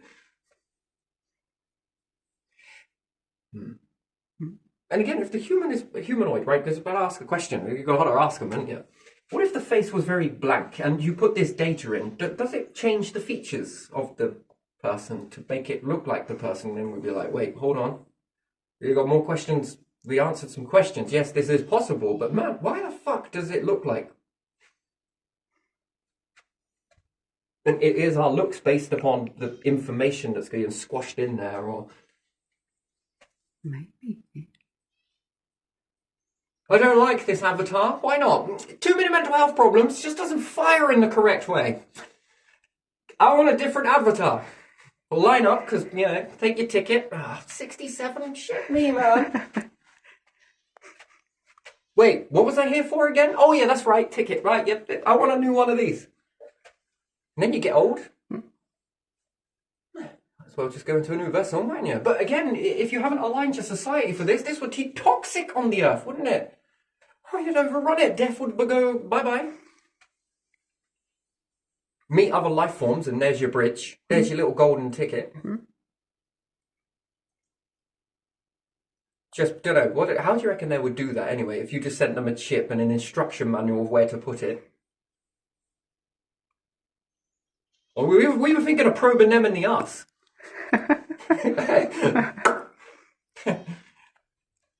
But they've sent us something to probe ourselves. Let's type Bartholomew. Okay. We will put it in him. Oh my god, this is fucking awesome! Wait, what? No, that's my chip now. Right, you know, this just sort of... Yeah, it breaks the ice, doesn't it? Everything they see. I mean, they could spend a whole lifetime talking to you and everyone's sitting down like, yeah, well, this is amazing, but... God, you could speed this up a little bit. No, it's too fast. I don't understand what you're saying, sweetheart. Again? All right, yeah. Okay, all right. Oh, I don't know if I got time for this. You know, I got other places to... Yeah, fuck that. Whilst you're doing something, you get these odd thoughts come in and then they bounce out again. Wow, that's how you did it, was it? And then you carry on doing whatever it is you're doing from the mind of thought. And then they bounce in another memory to you, showing you all their existence on their planet and all the things that they had to go through and this, that, and that. And then you exchange that technology with them, and fuck knows what technology they've got. But again, perhaps some life forms, because if you can create it, it's already been created. It is already in existence. It's just opened the doorway for you with chips, technology, and whatever else. This is already there, and perhaps life forms are already using this telepathy, and perhaps... you making yours allows you to tap into theirs and vice versa. And they got no fucking eyes. Where the fuck are their eyes? Why have they got no eyes? They don't even got a fucking know. What do they eat? How do they eat? Oh, it just spoke to me. All this time you thought it was mental health. Yeah, but there's all the jargon in there. What the hell is this?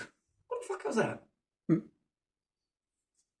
Can we tune those signals with these chips? Well, we've got feelings, we got this, we got appetite, what else?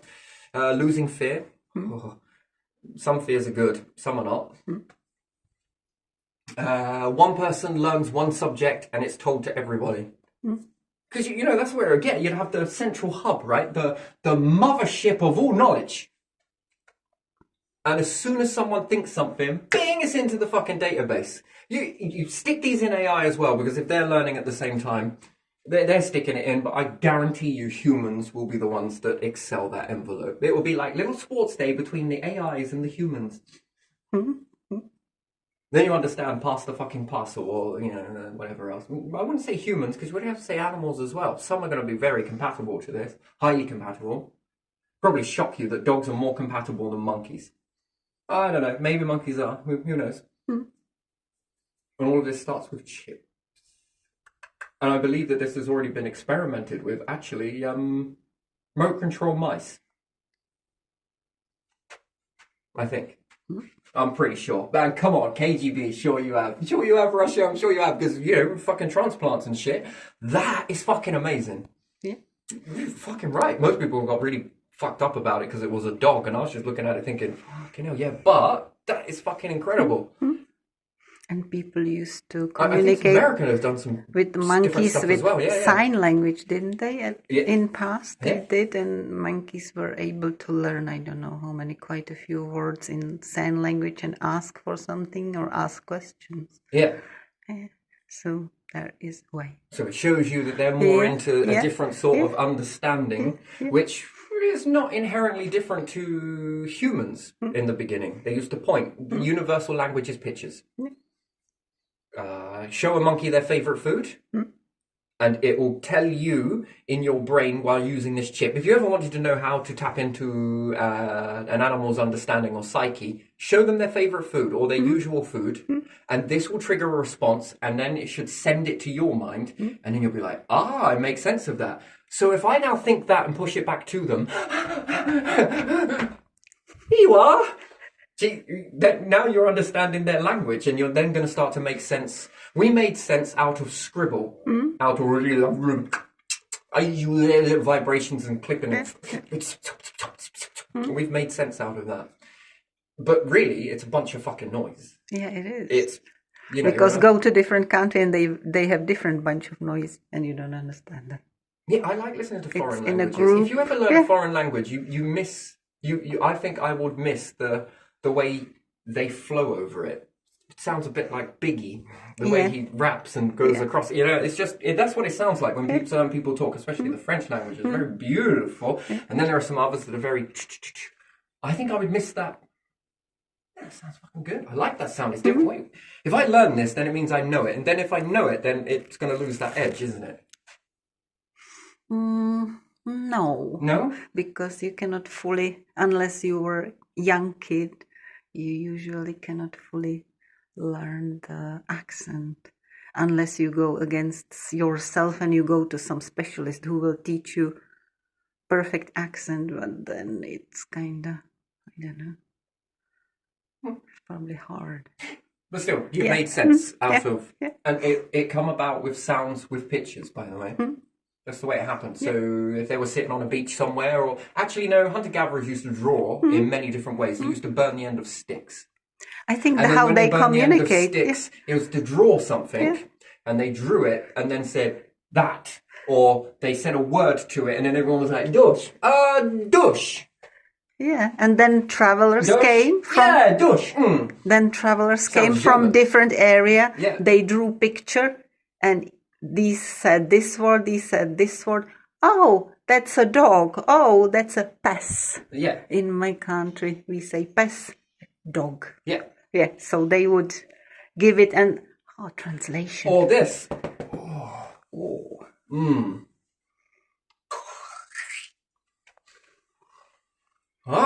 Hunger. Draw a cauldron or something. Or it would probably be a skull. An upside down skull. And fucking oryx skull. Shit me, that's a bowl. That's a bowl and a half. And then we got bone china. I was fascinated with lots of bone china that was how hot the shit was. Like, when you put hot drink in it, it stayed hotter for longer. And then there was this other stuff that claimed to be bone china, but it fucking wasn't. There's no way that was. It got too cold too quickly. This particular style that we couldn't put it in a microwave because it had gold filigree around the outside. Yeah. No, I don't know if it was gold or some sort of metal, which was odd because I knew that you could put tinfoil on the end of certain turkey legs or something, and it didn't do it. But this one, fucking hell. Yeah, I remember warning, don't put in microwave. It has paint on it and there's metal, silverish, goldish. It's not silver gold, but it's metal. Yeah, something. Yeah, and then it will spark. It will destroy your microwave. I actually didn't destroy the microwave because you're like, oh shit. No one heard that? What's that smell? Oh, I suppose I will drink it cold then after all. But it's still, that was fascinating. But that reminds me of hunter-gatherers that we would have used. Yeah.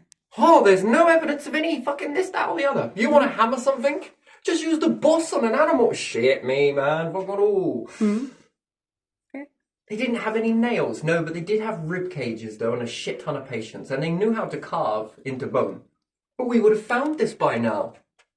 No, some stuff breaks apart, doesn't it? Yeah. Yes, they would have known how to make that. Or nature will break it apart by weather, different weather. different conditions, earthquakes, whatever, over a long period of time. And sinewed Yeah. from tendons, which is hair, which is a bit like nail, which is a bit like the horn of a rhino. It's also hair. Ivory, interesting. Very strong. Very, very strong stuff. Metal? Well, it's all right, but temperature is very... It's not great, is it? And tusks, big tusks. I mean, where did all that come from? But yeah, the boss. When you see an animals fucking smack into each other with the fucking heads, right? That boss is what protects them. It's called a boss, by the way. Yeah. That is what takes that impact. You don't think our hunter-gatherers looked at that and thought, they managed to get one of these animals and skin it and everything else, take off one of the ivories, and they've got a good boss. And they look at one of their family members and they're just like, Ew. oh, effective that. I don't know. And then the small animals are easy, right? So depends on where you hit them with it. But then how would you then begin to hammer into a tree? The point of a fine point of a bone, a deer antler. How do you then get into a tree? Well, you use a boss and the spike of an antler, douche, and you can tap a tree when you can pull it out. Yeah, they've seen animals doing that, haven't they? They've seen animals go up and to mark their territory. They want loads of animals do this, even cats. Yeah. They want to show you how tall they are. That's why they've got saggy bellies, by the way. That's why they look fat. Cats look fat underneath. That is not because they are fat, it's because of their reach. Stretchy. Their stretch.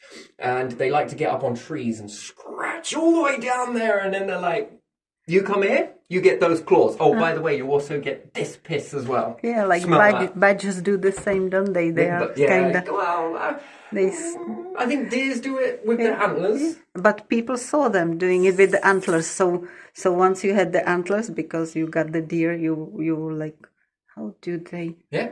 Oh, I made hole. Oh, there's something from it. Nom, nom, nom. Yeah. I could bring down trees very quickly. I could also carve a canoe from them very easily. Especially just using fucking boss antlers and oryx. Fuck me, the size of those things. Holy shit, they are massive. I thought, trying to envision that. That is huge. That is a whole lot of fucking animal, that is. I would like to eat it. Bigger animals in the past, all of them were bigger. They used to have unicorns. Not with our ancestors around, they fucking didn't.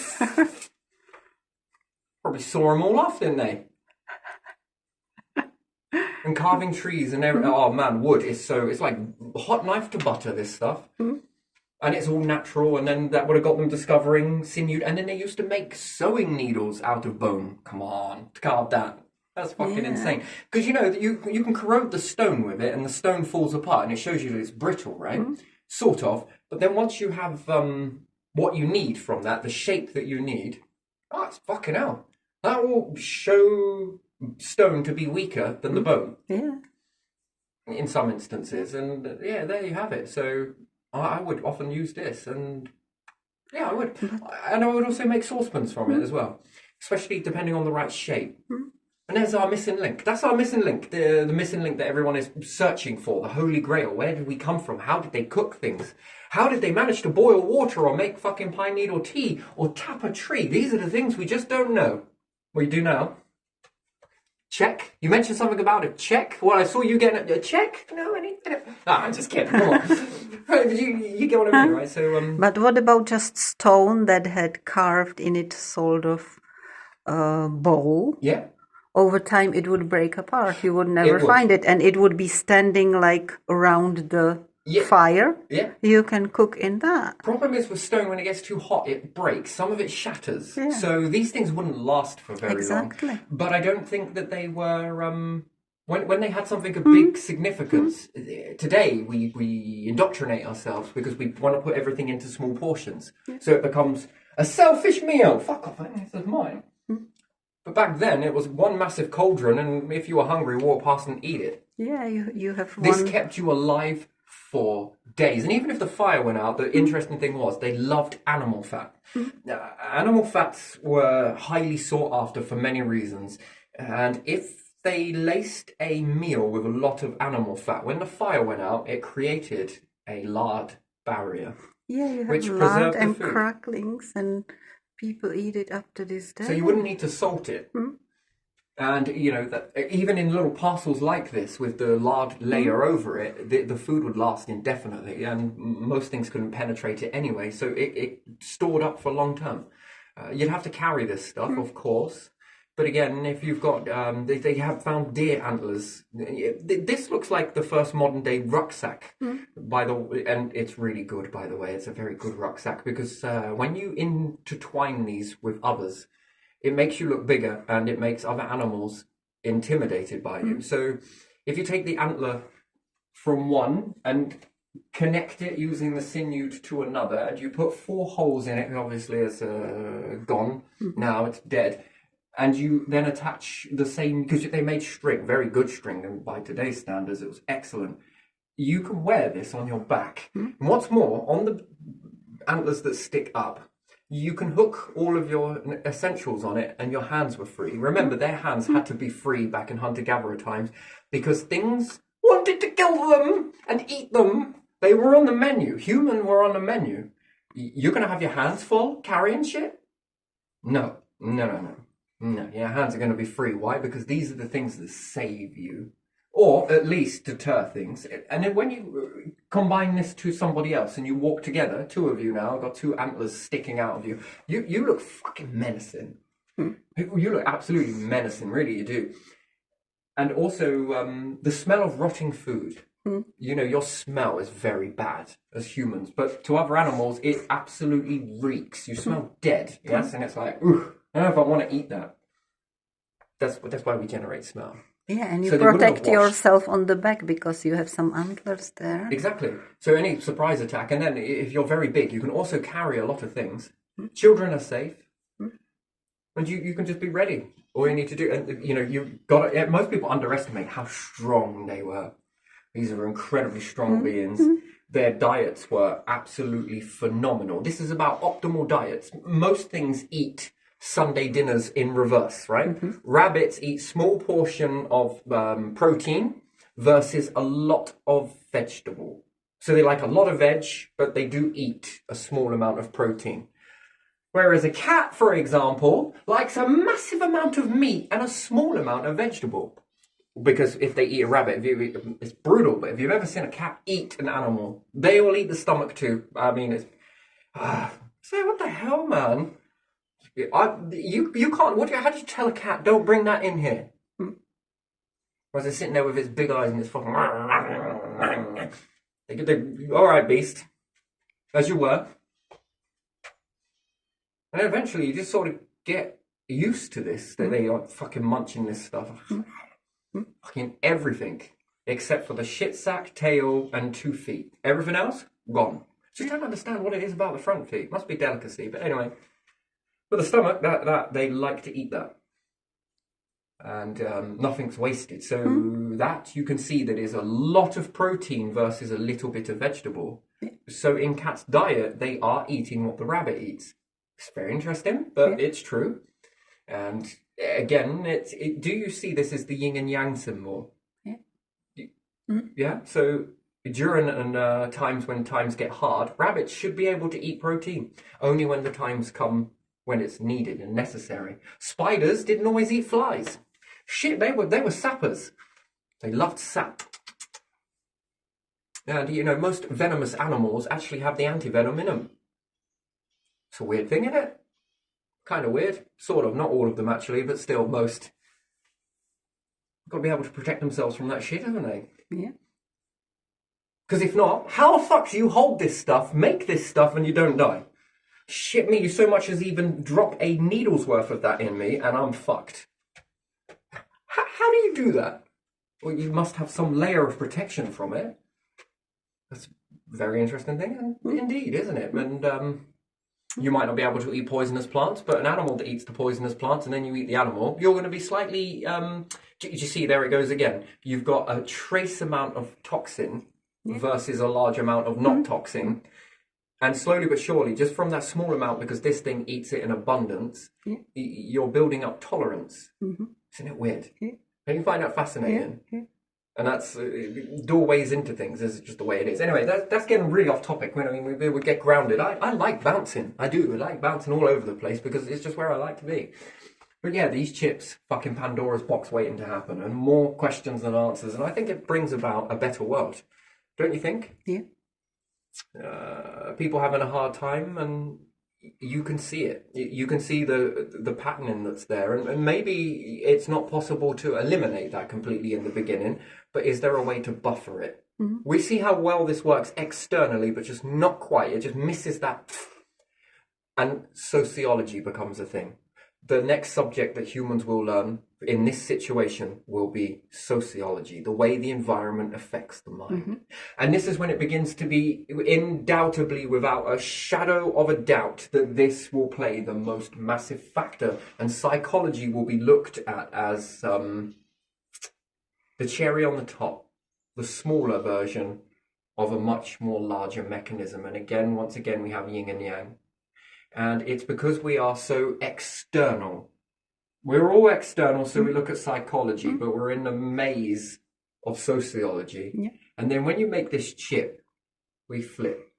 We now are in the majority, and psychology becomes, it shrinks right down. But at the moment, psychology seems this big, and sociology seems this way. Mm-hmm. But then with a chip, sociology takes over, and psychology becomes... And then it depends on which way turn off the device. We're now back in psychology, but you've got a shit ton of wisdom of sociology. Because remember, when you stand in this position here, from everything that's happening around you, from temperature to everything to the way the clouds move, no one else is going to see it from that vantage point but you. And if anything wanted to code your reality, it is going to do it, and nobody is going to see it. That's an interesting thing, isn't it? Again, like I said, it's going to pose more questions than it's going to answer a lot, but it's going to open more questions. And you'll go again, and it will do the same thing and the same thing. And it's designed to, because it's guidance. It's good guidance. I don't think it's bad guidance. I think it's very good guidance. I just think that over time we've often used it as an excuse, and therefore give it a very bad name. Now, whether that's deliberate or accidental, that's up to you to believe or not believe. A strange voice made me do it. This grey mist come over me. I was possessed. I felt this. Look, see? This said that it was okay. A load of bollocks. I think that is just... I don't know. It's enough with the read technique that eventually it goes from that, and they're on the verge of coming forward. It seems to be a process of this. There was a big black cloud or big red, and... Mm-hmm. Because we just don't have the vocabulary to answer what that was, I think. And a lot of it is shame, maybe, I don't know, or remorse, or in a weird way, because that's just the way it is. And I think cops understand this. I think anyone that's ever dealt with, especially American cops, with murder and different things like that, I think they get that, sort of understand that in a bit more of a... They align to that, I think. Yeah. But I think it would open more up to them if they put the chip in, and then it helps people to put it into words. And again, could you ever commit a murder in that way and never know about it? And where do you draw the line between personal life and personal thoughts, personal insight?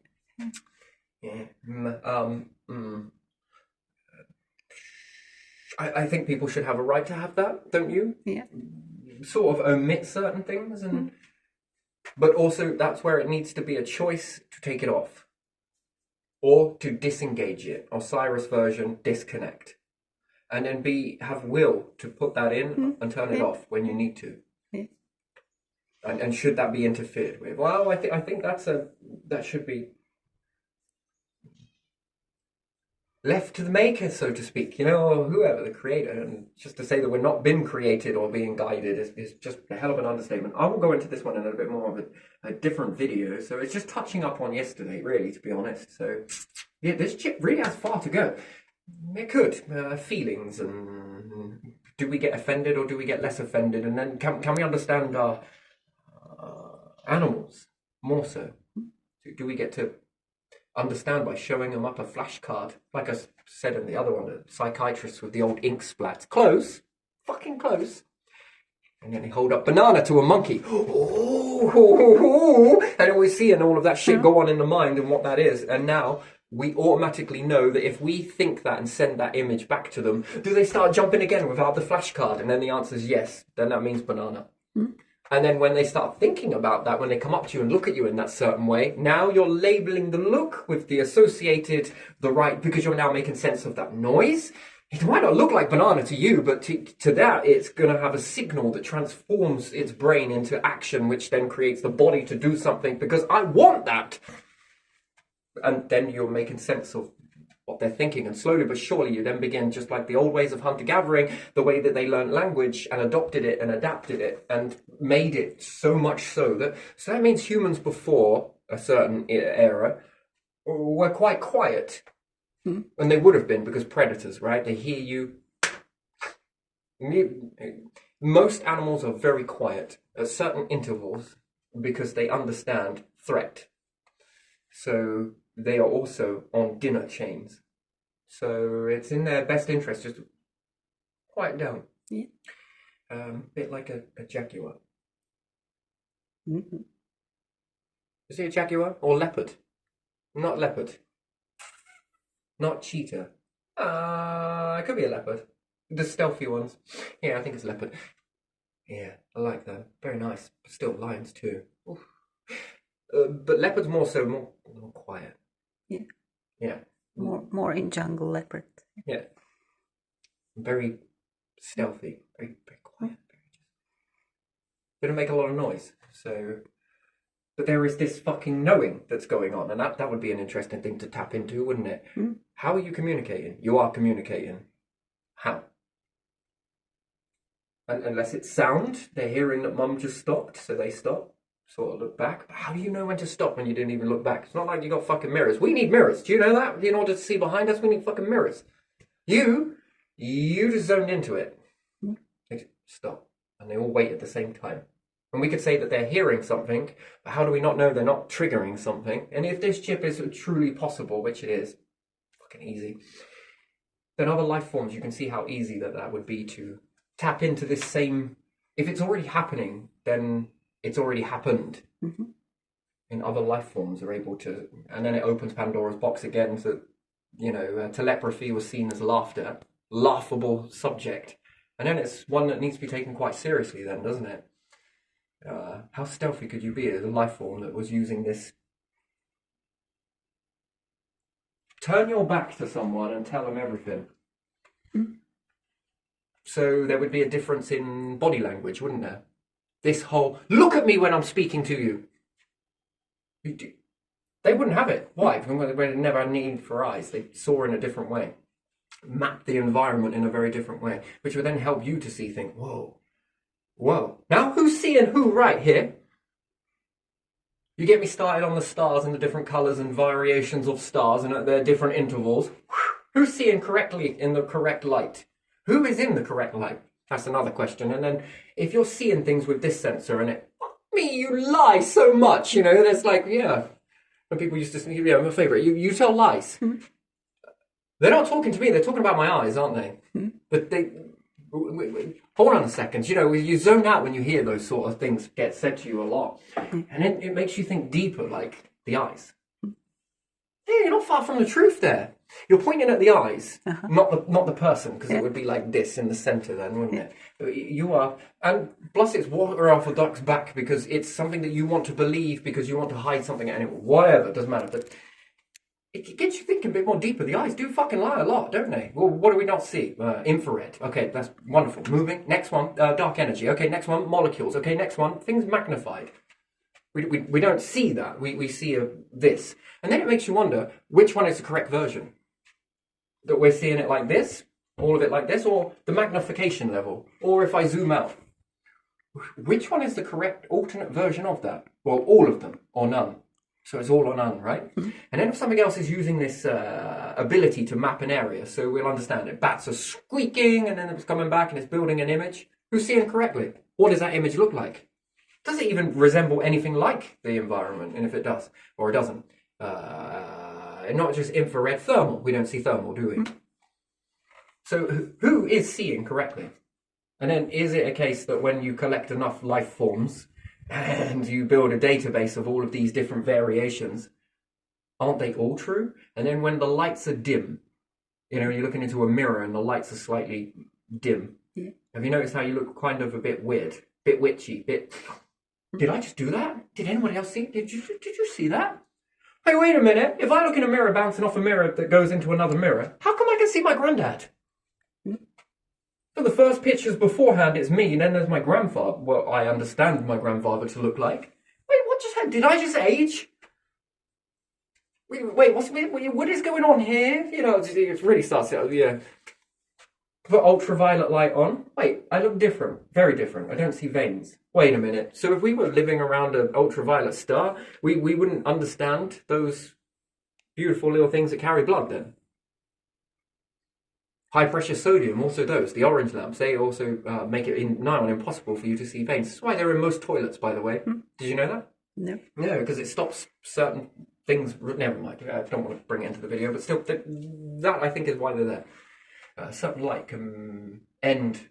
Never mind. But still, who's seeing the correct light? And then if we're next to a brown dwarf versus this, versus that, versus a highly infrared star, which is the correct? There's no correct.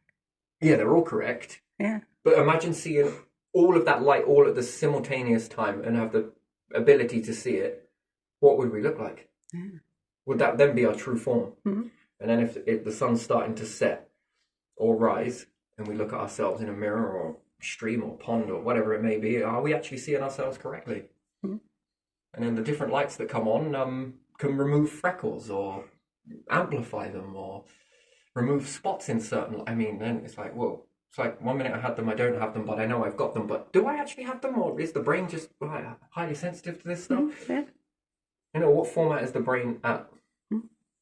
And there's something that can see in infrared, like a camera. Yeah. You know that all that information on a camera that can see more than what the naked eye can see? Yeah. Do you think that it's about software? Or do you think it's about hardware? And if we took the chip that's inside a camera, and let's say we put this into the brain, which is fucking weird to think about, but still, let's say we could.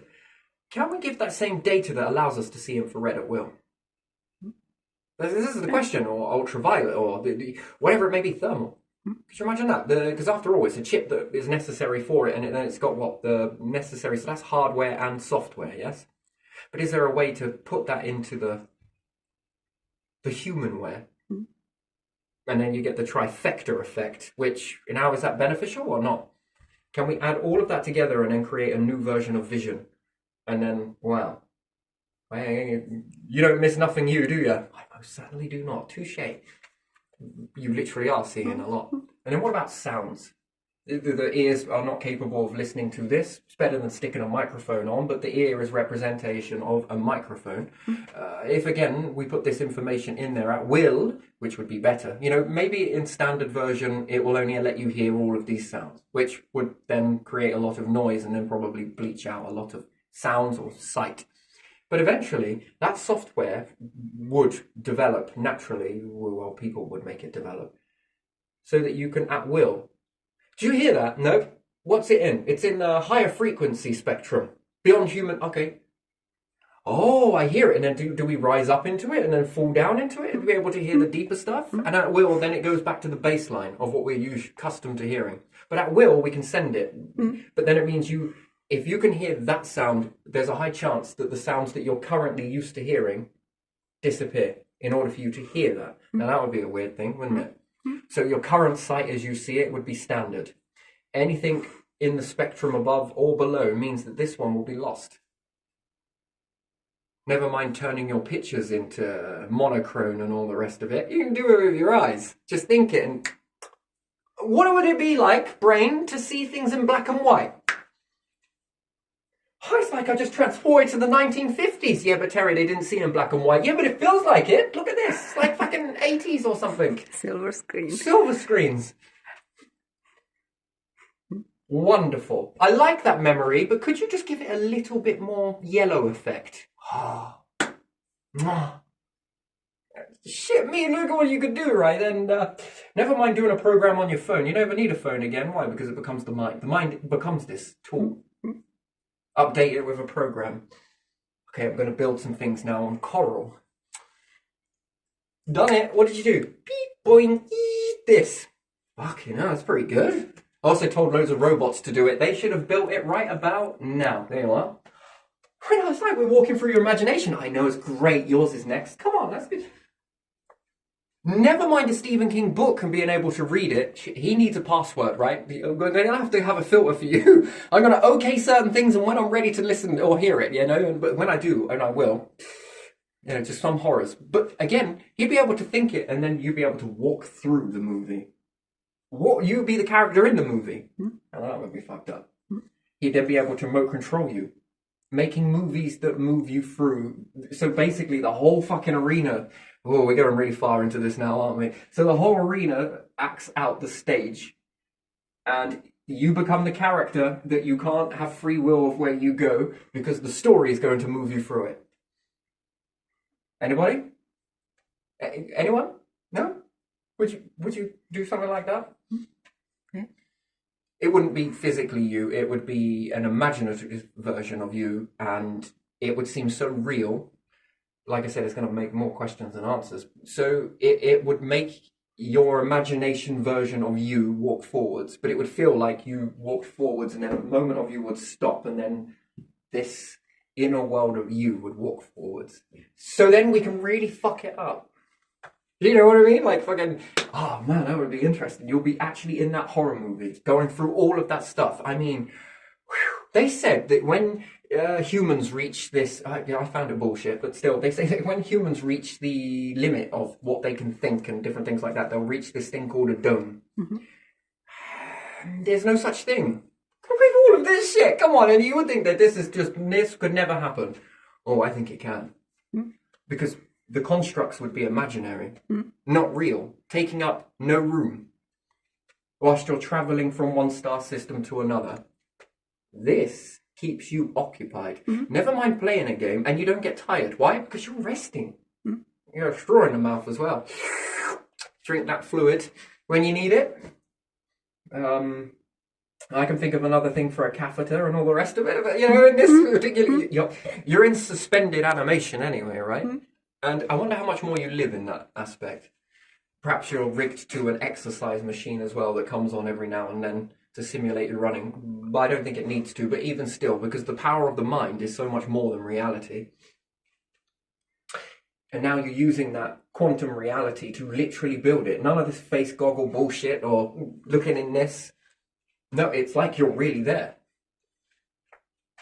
Literally, like you're here now, but you're now walking through one of Stephen King's movies. Oh my days, and you become the character, or one of the characters, or you can do it as a group, especially if it's it. You can become the group that goes into that. That would be fucking amazing, don't you think?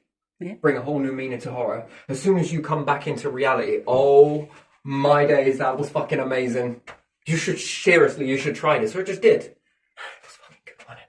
That was really good. By the time you get to another star system, people's minds will be so enhanced. Wow, I think it'll be ready for the next level. Good on you, because you created it. That's wonderful, really, isn't it? Oh dear, must get on. So, it's sus right now, because it's Sunday 5th, so sus is telling me. Anyway, so it's very sussy today, isn't it? Oh yeah, all of this has got to start somewhere, really, hasn't it? And traverse into something. Oh man, that would be brilliant. And it can help you go through your bad times as well, you know, because we would be on the contrast of it. As soon as this stuff gets made, we would be on the cusp of it. And if you've got any problems with memories, what about going back to that hard time and reliving it, but with all the outcomes you would have preferred? And then that overrides the bad memory with a good memory. It's still going to go through it, but how could you make it so that this could comfort you more, said the shrink? Well, bit like this, and all of a sudden you're there. Wait, what? But now all of these things that you said that would have been more comfortable now appear, and it gets you through trauma. Perhaps. I don't know. Maybe. It's possible, isn't it? Oh, shit me. Yeah, every job in the world has just crumbled. I'm not gonna lie, if that gets made, but most things have just... Holy shit. But yeah, we're limited. That's the thing. Yes, And if we can put the chip into a robot and it moves at subsonic speeds at the speed of thought, literally on par with the speed of thought, and then we make the technology go even faster than it until we find the envelope, and then we begin to get, aha, there's the envelope. Now we got the understanding of the speed of, and everyone's going to have a different speed, I'm pretty sure, some slower, some, but still more closer to that spectrum of that than anything below it, and some are going to be exceptionally higher than it. But yeah, most will be in the bandwidth. Doesn't mean that anyone's better or worse, because in that particular environment of living that way, no one is better or worse, because the strongest person in any subject allows everybody to be the strongest in creativity. And then I wonder how that enhances the person that thought that stuff in the first place. Loads of other people, it then goes through the minds of the masses, and they're able to add their little bit to it, throw it back to the person that first initially thought that up, and then they're like, okay, now they devour that information again. This will allow you to condense data in real time and at a very fast ratio, because it would help the person. Because, you know, the one thing is that when you become, I guess, a genius, you become isolated. So like a Tesla, right? You're quite isolated. There was Edison as well. These two can throw things towards each other like bat and ball. With this type of process, they can enhance one another to condense what they are. And then once again, this, if you design a machine that's capable of printing this stuff at stellar speeds, you are times 2ing your life expectancy, times 3ing it, times 4ing it, times 5ing it. So whereas it took from Tesla, Edison, and everybody else X amount of years to reach that pinnacle point, they would be able to quadruple it and make that pinnacle point happen in real time, just by thinking it in real time. And then each time they condense it, you have just lived that many generations in half an hour. And if it gets faster and faster, the next generation grow into this being custom ready to it, and it will be, oh god, it's too slow, look at the lag of this shit, and then they want to speed it up even faster. Shit me, that would be, you know, like games consoles, it frustrates you that they get like lag after a while, and then they bring out a new one and you're like, fuck him right, mate. That lagging and that whole process there is a behavior that most people get, oh, you're so ungrateful. God, you know, back in my day, it used to be really slow. You know, this stuff is very healthy. Don't suppress that, because it means it moves. You build this shit, they will move it faster and faster. The next generation that come even more quicker, because they want to live multiple lifetimes in one, as opposed to the old way, standard way. And it sort of is sort of this as well. Yeah.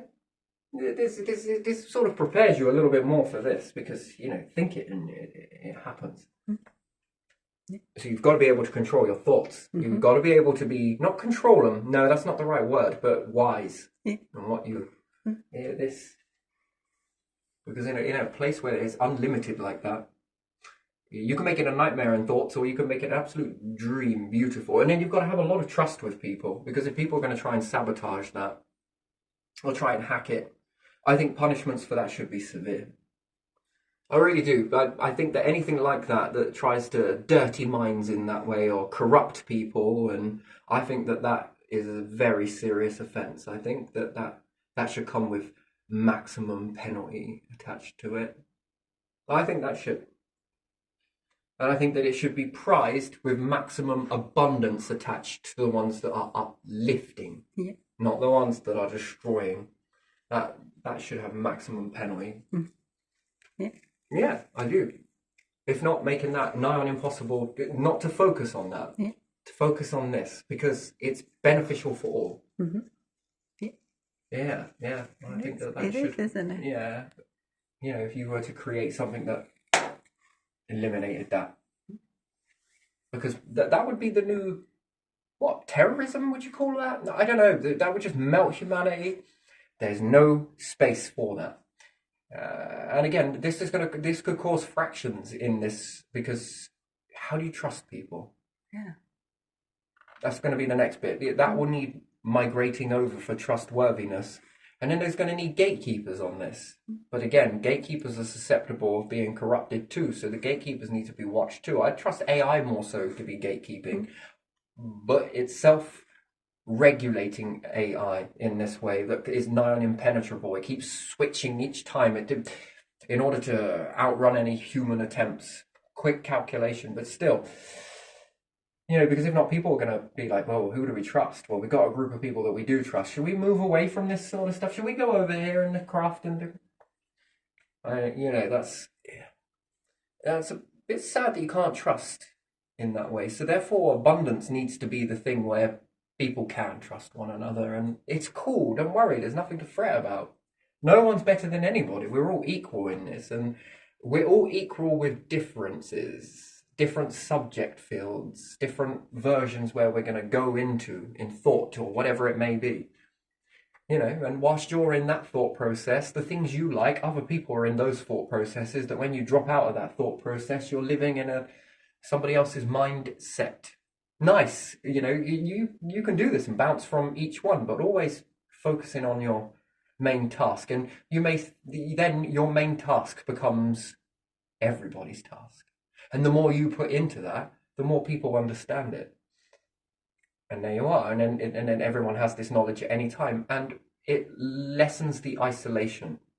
So genius, few and far between. Who do they connect with? Small talk becomes small, minute, pointless. Big talk. But in order for that, people need the filters in order to become on. Now, if you have this technology, people are on your bandwidth. Mm-hmm. Maybe not 100%. But their 2 pennies into it can be really beneficial for you to snowball further and create more. And then they get it, and a lot more people will get it by just, it's already there in their mind. They understand the mapping of your mind and the way you get to things. And also you might have some residual, you could teach them genius too.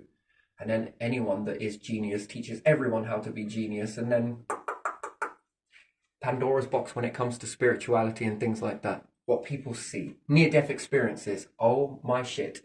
Beam that into the cloud. Do you get what I mean? Everybody would be like, man, well, it was really like that? Yeah, it was like this, man. Look at this. Ooh. Oh, I saw something over there. You're a different perspective. Yeah. You haven't got all that sort of... Look at this. Oh shit.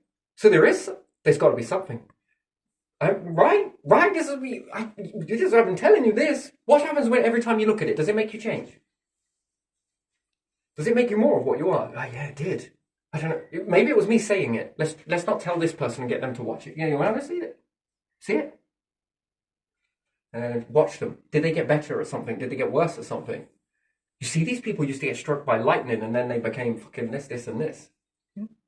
Now, is it the lightning strike, or is it the near-death experience, or the actual death experience? It was because the lightning rewired the brain. So why are we all not getting fucking lightning buzz then? Oh, because it's a lottery game, you see? So is life. It's like playing lightning roulette. Anyway, a bit silly, but still, is it that? Again, I got to shift on belief systems and...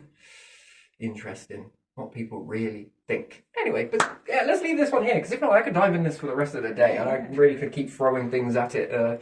I just enjoy doing this sort of thing. Got to think like it and live like it in the moment in order to sort of have that experience. That was a beautiful thing. It's almost like, I don't know, maybe you are predict the future. Maybe you can in small doses, but long term, yeah, you can. But not as plainly as the past. It would be nice if it was equal to the past that you're able to see and be able to see the future.